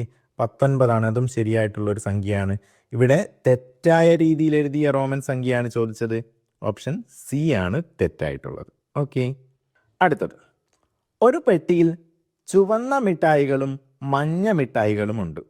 ചുവന്ന മിഠായികൾ 1150 എണ്ണമാണ്. മഞ്ഞ മിഠായികൾ ചുവന്നതിനേക്കാൾ 250 എണ്ണം കൂടുതലാണ്. എങ്കിൽ ആകെ എത്ര മിഠായികൾ? ഓക്കെ അല്ലേ? യെസ്. അപ്പോൾ ചുവപ്പുമുണ്ട് മഞ്ഞയുമുണ്ട് അല്ലേ? അപ്പോൾ നമുക്ക് റെഡ് യെല്ലോ. ചുവന്ന മിഠായികളുടെ എണ്ണം ഇവിടെ തന്നു, 1150 ആണ്. മഞ്ഞ എത്ര എണ്ണം ഉണ്ടെന്ന് തന്നിട്ടുണ്ടോ? 250 ആണോ? അല്ല, ചുവപ്പിനേക്കാൾ 250 എണ്ണം കൂടുതൽ. അപ്പോൾ 1150 ആണ് ചുവപ്പ്, അതിനേക്കാൾ 250 എണ്ണം കൂടുതലാണ് മഞ്ഞ. അപ്പോൾ നമുക്ക് കൂട്ടി നോക്കാം. 0 0 1 4 1 1400 മഞ്ഞയാണുള്ളത്. അപ്പോൾ രണ്ടും കൂടി ആകെ എത്രയുണ്ടെന്ന് കണ്ടെത്താൻ എന്ത് ചെയ്താൽ മതി? ഈ 1400ഉം നമ്മുടെ ചുവപ്പിൻ്റെ 1150ഉം കൂട്ടിയാൽ പോരെ? ടോട്ടൽ എത്ര മിഠായികളാണുള്ളത്? 2550 ഇവിടെ ഉത്തരമായി ലഭിക്കുന്നത്. അപ്പോൾ ഓപ്ഷൻ ബി ആണ് നമ്മൾ സെലക്ട് ചെയ്യേണ്ടത്. അടുത്ത ചോദ്യം, ഒരു സിനിമ ഉച്ചയ്ക്ക് 2:15 തുടങ്ങി വൈകുന്നേരം 4:45 അവസാനിച്ചു. സിനിമയുടെ ദൈർഘ്യം എത്ര? അപ്പോൾ നമ്മുടെ യാത്ര ആരംഭിച്ച സമയം, യാത്ര അവസാനിച്ച സമയം, അതേപോലെ ഒരുപാട് കണക്കുകൾ ചെയ്തിട്ടുണ്ട് അല്ലേ? അപ്പോൾ ഇവിടെ എന്താണ്? സിനിമ ആരംഭിച്ച സമയവും സിനിമ അവസാനിച്ച സമയവും, സിനിമയുടെ ദൈർഘ്യമാണ് കണ്ടെത്തേണ്ടത്. അപ്പോൾ നമുക്ക് ആദ്യം 2:15 മുതൽ നമുക്ക് ആകെ എന്താണ് കണ്ടെത്തേണ്ടത്? 2:15 PM ഉച്ചയാണ് അല്ലേ? PM മുതൽ എവിടെ വരെ? 4:45 PM വരെയുള്ള സമയമാണ് കണ്ടെത്തേണ്ടത്. നമുക്ക് 2:15 മുതൽ തൊട്ടടുത്ത മുഴുവൻ മണിക്കൂറായ 3 വരെ എത്ര സമയമുണ്ടെന്ന് കണ്ടെത്താം. എത്രയുണ്ട്? 15ൽ നിന്ന് 3-ലെത്താൻ എത്ര വേണം? 45 മിനിറ്റാണ് അവിടെ ആവശ്യം. അപ്പോൾ ഇനി നമുക്ക് 3ൽ നിന്ന് എവിടെ വരെ നേരിട്ട് പോകാം? 4:45 വരെ എത്ര സമയം വേണമെന്ന് കണ്ടെത്താം. അപ്പോൾ അവിടെ എത്ര സമയമാണ് ആവശ്യമായി വന്നത്? 3ൽ നിന്ന് 1 മണിക്കൂർ കൂടിയാൽ 4 ആകും, പിന്നെ 45 മിനിറ്റും. അപ്പോൾ 1 മണിക്കൂറും 45 മിനിറ്റുമാണ് വേണ്ടത്. ഇനി നമുക്കിതിനെ കൂട്ടി നോക്കാം. എത്ര കിട്ടും? 90 മിനിറ്റും 1 മണിക്കൂറും കിട്ടും. ഈ 90 മിനിറ്റിനെ നമ്മൾ എന്ത് ചെയ്യണം? അതിൽ നിന്ന് നമുക്ക് 1 മണിക്കൂർ എടുക്കാം. അപ്പോൾ ഇവിടെ 1 എക്സ്ട്രാ കൂടും, ഇവിടെ 60 മിനിറ്റ് കുറയുകയും ചെയ്യും. അപ്പോൾ എന്താകും? 2 മണിക്കൂർ 30 മിനിറ്റാണ് നമുക്ക് ഉത്തരമായിട്ട് കിട്ടുന്നത്. ഓക്കെ ആണോ? അപ്പോൾ 2 മണിക്കൂർ 30 മിനിറ്റ് എന്നുള്ള ഓപ്ഷൻ ബി ആണ് നമ്മുടെ ശരി ഉത്തരം. അപ്പോൾ ഇത്തരത്തിലുള്ള കണക്കുകൾ എന്തായാലും ചോദിക്കാൻ സാധ്യതയുണ്ട്. ശരി, അടുത്ത ചോദ്യം. താഴെ പറയുന്നവയിൽ ഏതാണ് 825 ഗുണിക്കണം 40 തുല്യമായത്? അപ്പോൾ ഈ രീതിയിൽ വരുന്ന ചോദ്യങ്ങൾ, ഇത്തരത്തിൽ ഓപ്ഷൻസ് വരുന്ന ചോദ്യങ്ങൾ നിങ്ങൾ ക്ലാസ്സിൽ LSS ക്ലാസ്സുകളിൽ ചെയ്ത് പരിശീലിച്ചിട്ടുണ്ടാകും. അപ്പോൾ അത് ചെയ്യുമ്പോൾ നമ്മൾ ശ്രദ്ധിക്കേണ്ട കാര്യം എന്താണ്? എങ്ങനെയാണ് ഉത്തരം കണ്ടെത്താനുള്ള ഒരു എളുപ്പ വഴി? ഒന്നെങ്കിൽ 825 2 ഭാഗങ്ങൾ, അതായത് ഇവിടെ 2 ഭാഗങ്ങളാണല്ലോ കൊടുത്തത്, 2 ഭാഗങ്ങളിലും ഫിക്സഡ് ആയിരിക്കണം. എന്നിട്ട് ഈ 40 കൂട്ടിയിട്ടാണെങ്കിലും കുറച്ചിട്ടാണെങ്കിലും ഭാഗം വെച്ചിട്ട് നമുക്ക് 40 കിട്ടണം. ഓക്കെ. അല്ലെങ്കിലോ 40 ഫിക്സഡ് ആയിരിക്കണം, ഈ 825 ഭാഗം വെച്ച് കൊടുക്കണം. രണ്ടും കൂട്ടിയാൽ 825, അല്ലെങ്കിൽ വലുതിൽ നിന്ന് ചെറുത് കുറച്ചാൽ 825 കിട്ടണം. അപ്പോൾ കൂട്ടുന്ന രീതിയിലുള്ള ചോദ്യവും വരാറുണ്ട്, കുറയ്ക്കുന്ന രീതിയിലുള്ള ചോദ്യവും വരാറുണ്ട്. ഓക്കെ. അപ്പോൾ ഇവിടെ എല്ലാം കൂട്ടുന്ന രീതിയിലാണ്. അപ്പോൾ നമുക്ക് നോക്കാം. ആദ്യത്തേതിൽ 800 ഗുണിക്കണം 20 ആണ്. ഇവിടെ നമുക്ക് ഉത്തരത്തിൽ ശരിക്കും എന്താ വേണ്ടത്? 825 40 തവണ ഗുണിച്ചത്, അല്ലെങ്കിൽ 40 825 തവണ ഗുണിച്ചത്. ആ രണ്ടിൽ ഏതെങ്കിലും ഒന്നാണ് നമ്മൾ ഒപ്പിക്കേണ്ടത് അല്ലേ? അപ്പോൾ ഇവിടെ എന്ത് ചെയ്യണം? 800 ഗുണിക്കണം 20 ആണ്. ഇവിടെ 25 ഗുണിക്കണം 20 ആയിപ്പോയി. അപ്പോൾ ഈ 40 ഭാഗം വെച്ച് 20 ആക്കിയിട്ടുണ്ടെങ്കിൽ പോലും 825 അവിടെ ഫിക്സഡ് അല്ല. അപ്പോൾ അത് നമുക്ക് ഉത്തരമായിട്ട് കിട്ടില്ല. അടുത്തത്, ഇവിടെ 825 ഫിക്സഡ് ആയി വരുന്നുണ്ട്. അപ്പോൾ ഇവിടെ 20 തവണ 825 ഉണ്ട്, ഇവിടെ 10 തവണ 825 ഉണ്ട്. പക്ഷെ അത് കൂട്ടിയാൽ എത്ര തവണയായി കിട്ടൂ? 825 എന്താണ്? 30 തവണയായിട്ടാണ് നമുക്ക് കിട്ടുന്നത്. അപ്പോൾ 30 തവണ മതിയോ? അപ്പോൾ നമുക്ക് 40 വേണ്ടേ? അപ്പോൾ ഇത് തെറ്റാണ്, അതല്ല. അടുത്ത നോക്കാം. ഇവിടെ 825 ഫിക്സഡ് ആണ്, 825 ഫിക്സഡ് ആണ്. അപ്പോൾ നമുക്ക് 825 എത്ര തവണ കിട്ടി? ഇവിടെ 30 തവണ 825 ഉണ്ട്, ഇവിടെ 5 തവണയാണുള്ളത്. അപ്പോൾ ടോട്ടൽ 35 തവണ ആയിട്ടേ ഉള്ളൂ. അതും നമുക്ക് പറ്റില്ല. അടുത്തത് നോക്കാം നമുക്ക്. ഇവിടെ 40 ആണ് ഫിക്സഡ്. ഓക്കെ. അപ്പോൾ എത്ര ഫിക്സഡ് ആണ്? 40 ഫിക്സഡ് ആണ്. എത്ര 40കളാണ് നമുക്ക് വേണ്ടത്? 825 40കളാണ് വേണ്ടത്. ഇവിടെ എത്രയുണ്ടെന്ന് നോക്കാം. ആദ്യത്തേതിൽ 800 40കളുമുണ്ട്, പിന്നീട് 25 40കളുമുണ്ട്. അത് രണ്ടും കൂട്ടിക്കഴിഞ്ഞാൽ 825 40കൾ കിട്ടും. അപ്പോൾ അതല്ലേ നമ്മുടെ ഉത്തരം? ശരിയായ ഉത്തരം ഏതാണ്? ഓപ്ഷൻ ഡി ആണ്. അത് വേണം നമ്മൾ തിരഞ്ഞെടുക്കാൻ. ഓക്കെ അല്ലേ? അപ്പോൾ ഈ ഒരു കാര്യം ശ്രദ്ധിക്കുക. രണ്ടിൽ ഏതെങ്കിലും ഒന്ന് ഫിക്സഡ് ആയിട്ട് രണ്ടിലും ഉണ്ടാകും, മറ്റേതിനെ വീതം വെച്ചിട്ട് ചെയ്തിട്ടുമുണ്ടാകും. ഓക്കെ. അപ്പോൾ ആ ഉത്തരം ഡി ആണ്. നമുക്ക് അടുത്ത ചോദ്യം. താഴെ തന്നിരിക്കുന്നവയിൽ ഏറ്റവും ചെറിയ അളവ് ഏതാണ്? അപ്പോൾ ഇവിടെ ഉള്ളതിൽ ഏറ്റവും ചെറിയ അളവാണ് കണ്ടെത്തേണ്ടത്. ഓരോന്നും ഓരോ യൂണിറ്റുകളിലാണ് നൽകിയത് അല്ലേ? അപ്പോൾ അതിനെല്ലാം ഏകദേശം 1 യൂണിറ്റിലേക്ക് മാറ്റിക്കഴിഞ്ഞാൽ നമുക്ക് കമ്പയർ ചെയ്യാൻ സാധിക്കും. അപ്പോൾ 2 മീറ്റർ നമുക്കിവിടെ സെൻറ്റിമീറ്ററിലേക്ക് മാറ്റാം. കാരണം സെൻറ്റിമീറ്റർ, മില്ലിമീറ്റർ, മീറ്ററും കിലോമീറ്ററും ഒക്കെ ഉണ്ട് അല്ലേ? 2 മീറ്റർ എന്ന് പറഞ്ഞാൽ എത്ര സെൻറ്റിമീറ്റർ ആണ്? 1 മീറ്റർ എത്ര സെൻറ്റിമീറ്റർ ആണ്? 100 ആണ്. അപ്പോൾ 2 മീറ്റർ ആകുമ്പോൾ 200 സെൻറ്റിമീറ്റർ നമുക്ക് ലഭിക്കും. 200 സെൻറ്റിമീറ്റർ. ഓക്കെ. രണ്ടാമത്തേത് നമുക്ക് 20 സെൻറ്റിമീറ്റർ തന്നെയാണ്. അത് സെൻറ്റിമീറ്റർ തന്നെയാണ് കൊണ്ട് നമ്മൾ മാറ്റുന്നില്ല. അടുത്തത് 2000 മില്ലിമീറ്റർ ആണ്. മില്ലിമീറ്റർ ചെറിയ അളവാണ് അല്ലേ? പക്ഷേ ഇവിടെ എത്രയുണ്ട്? 2000 ഉണ്ട്. 1 മില്ലിമീറ്റർ എത്ര മില്ലിമീറ്ററുകൾ ചേർന്നാലാണ് 1 സെൻറ്റിമീറ്റർ ആവുക? 10 ആണ് അല്ലേ? അപ്പോൾ ഇവിടെ എത്രയാണ്? ആ ഒരു 10 ഒഴിവാക്കി കഴിഞ്ഞാൽ നമുക്ക് 200 സെൻറ്റിമീറ്റർ കിട്ടും. ഓക്കെ അല്ലേ? 200 സെൻറ്റിമീറ്ററുകളാണ് 2000 മില്ലിമീറ്റർ ആകുന്നത്. അടുത്തത് 2 കിലോമീറ്റർ ആണ്. 2 കിലോമീറ്റർ എന്ന് പറയുമ്പോൾ എത്ര സെൻറ്റിമീറ്റർ ആയിരിക്കും? 2 കിലോമീറ്റർ എന്ന് പറയുന്നത് 2000 മീറ്റർ ആണ്. അത് സെൻറ്റിമീറ്ററിലേക്ക് ആക്കുമ്പോൾ വീണ്ടും 2 പൂജ്യങ്ങൾ ചേർക്കണം. അപ്പോൾ ഇവിടെ ഏറ്റവും ചെറുത് ഏതാണ്? ഈ 20 സെൻറ്റിമീറ്റർ ആണ് ഏറ്റവും ചെറിയ അളവ്. ഓക്കെ അല്ലേ? അപ്പോൾ നമ്മൾ ഓപ്ഷൻ ബി ആണ് തിരഞ്ഞെടുക്കേണ്ടത്. തിരഞ്ഞെടുത്തു കഴിഞ്ഞു. നമുക്ക് അടുത്ത ചോദ്യത്തിലേക്ക് കടക്കാം. ഒരു പഠനയാത്രയ്ക്കായി 30 കുട്ടികളിൽ നിന്നും ഒരാൾക്ക് 150 രൂപ വീതം വാങ്ങി. യാത്ര കഴിഞ്ഞ് 600 രൂപ ബാക്കി വന്നു. താഴെ പറയുന്ന പ്രസ്താവനകളിൽ ശരിയായവ ഏതെല്ലാം? അപ്പോൾ നമുക്ക് ആകെ പിരിച്ച തുകയും എന്തൊക്കെയാണുള്ളത്? ബാക്കി വന്ന തുക വീതിച്ച് നൽകിയാൽ എത്ര കിട്ടുമെന്നൊക്കെയാണ് ചോദ്യം. അപ്പോൾ നമുക്ക് എത്രയാണ് ആകെ പിരിച്ചതെന്ന് നോക്കാം. 30 കുട്ടികൾ 150 രൂപ. അപ്പോൾ നമുക്ക് ആകെ എത്ര പിരിച്ചെന്ന് നോക്കാം അല്ലേ? 150നെ 30 കൊണ്ട് ഗുണിക്കണം. അപ്പോൾ നമുക്ക് ഈ 15നെ 3 കൊണ്ട് ഗുണിക്കാം. അപ്പോൾ എത്ര കിട്ടും? 15 30 ആണ്. വീണ്ടും ഒരു 15 വരുമ്പോൾ 45 കിട്ടും. പിന്നെ ഈ 2 പൂജ്യങ്ങളെയും ചേർത്ത് കൊടുക്കാം. 4500 രൂപയാണ് ആകെ പിരിച്ചത്.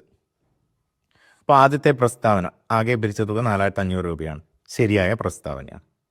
2, എത്രയാണ് ബാക്കി വന്നത്? 600 രൂപ ബാക്കി വന്നു. ബാക്കി വന്ന തുക 30 കുട്ടികൾക്ക് തുല്യമായി വീതിച്ച് നൽകിയാൽ ഒരാൾക്ക് 20 രൂപ വീതം ലഭിക്കും. ഓക്കെ, അപ്പോൾ നമ്മൾ ഹരണവും ഗുണനവും വരുന്ന ചോദ്യമാണ് അല്ലേ. അപ്പോൾ 600 രൂപയാണ് ബാക്കി വന്നത്. ഇതിനെ നിങ്ങൾക്ക് ഹരിച്ച് നോക്കാം. അല്ലാതെ എളുപ്പ രീതിയിൽ എങ്ങനെ ഹരിക്കാം?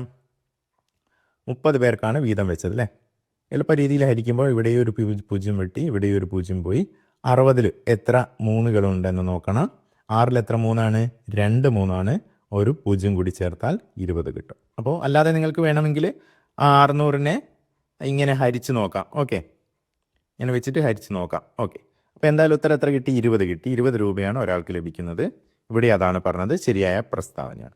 അപ്പോൾ ഇവിടെ ശരിയായ ഓപ്ഷനുകൾ ഏതൊക്കെയാണ്? 1, 2 എന്നിവയെല്ലാം ശരിയാണ് എന്നുള്ള ഓപ്ഷൻ സി ആണ് നമുക്ക് വേണ്ടത്. 50 ചോദ്യങ്ങൾ ഉൾപ്പെടുത്തിയിട്ടുള്ള നമ്മുടെ മോഡൽ എക്സാം ഇവിടെ അവസാനിച്ചിട്ടുണ്ട്. നിങ്ങൾക്ക് എത്ര സ്കോറാണ് ലഭിച്ചതെന്ന് കമൻറ്റ് ചെയ്യുക. കൂടാതെ നമ്മുടെ വീഡിയോകൾ ഒരുപാട് നമ്മുടെ ഗ്രൂപ്പിൽ അപ്ലോഡ് ചെയ്തിട്ടുണ്ട്. കാണാത്തവർ അതൊക്കെ കാണാൻ ശ്രമിക്കുക. ഓക്കെ.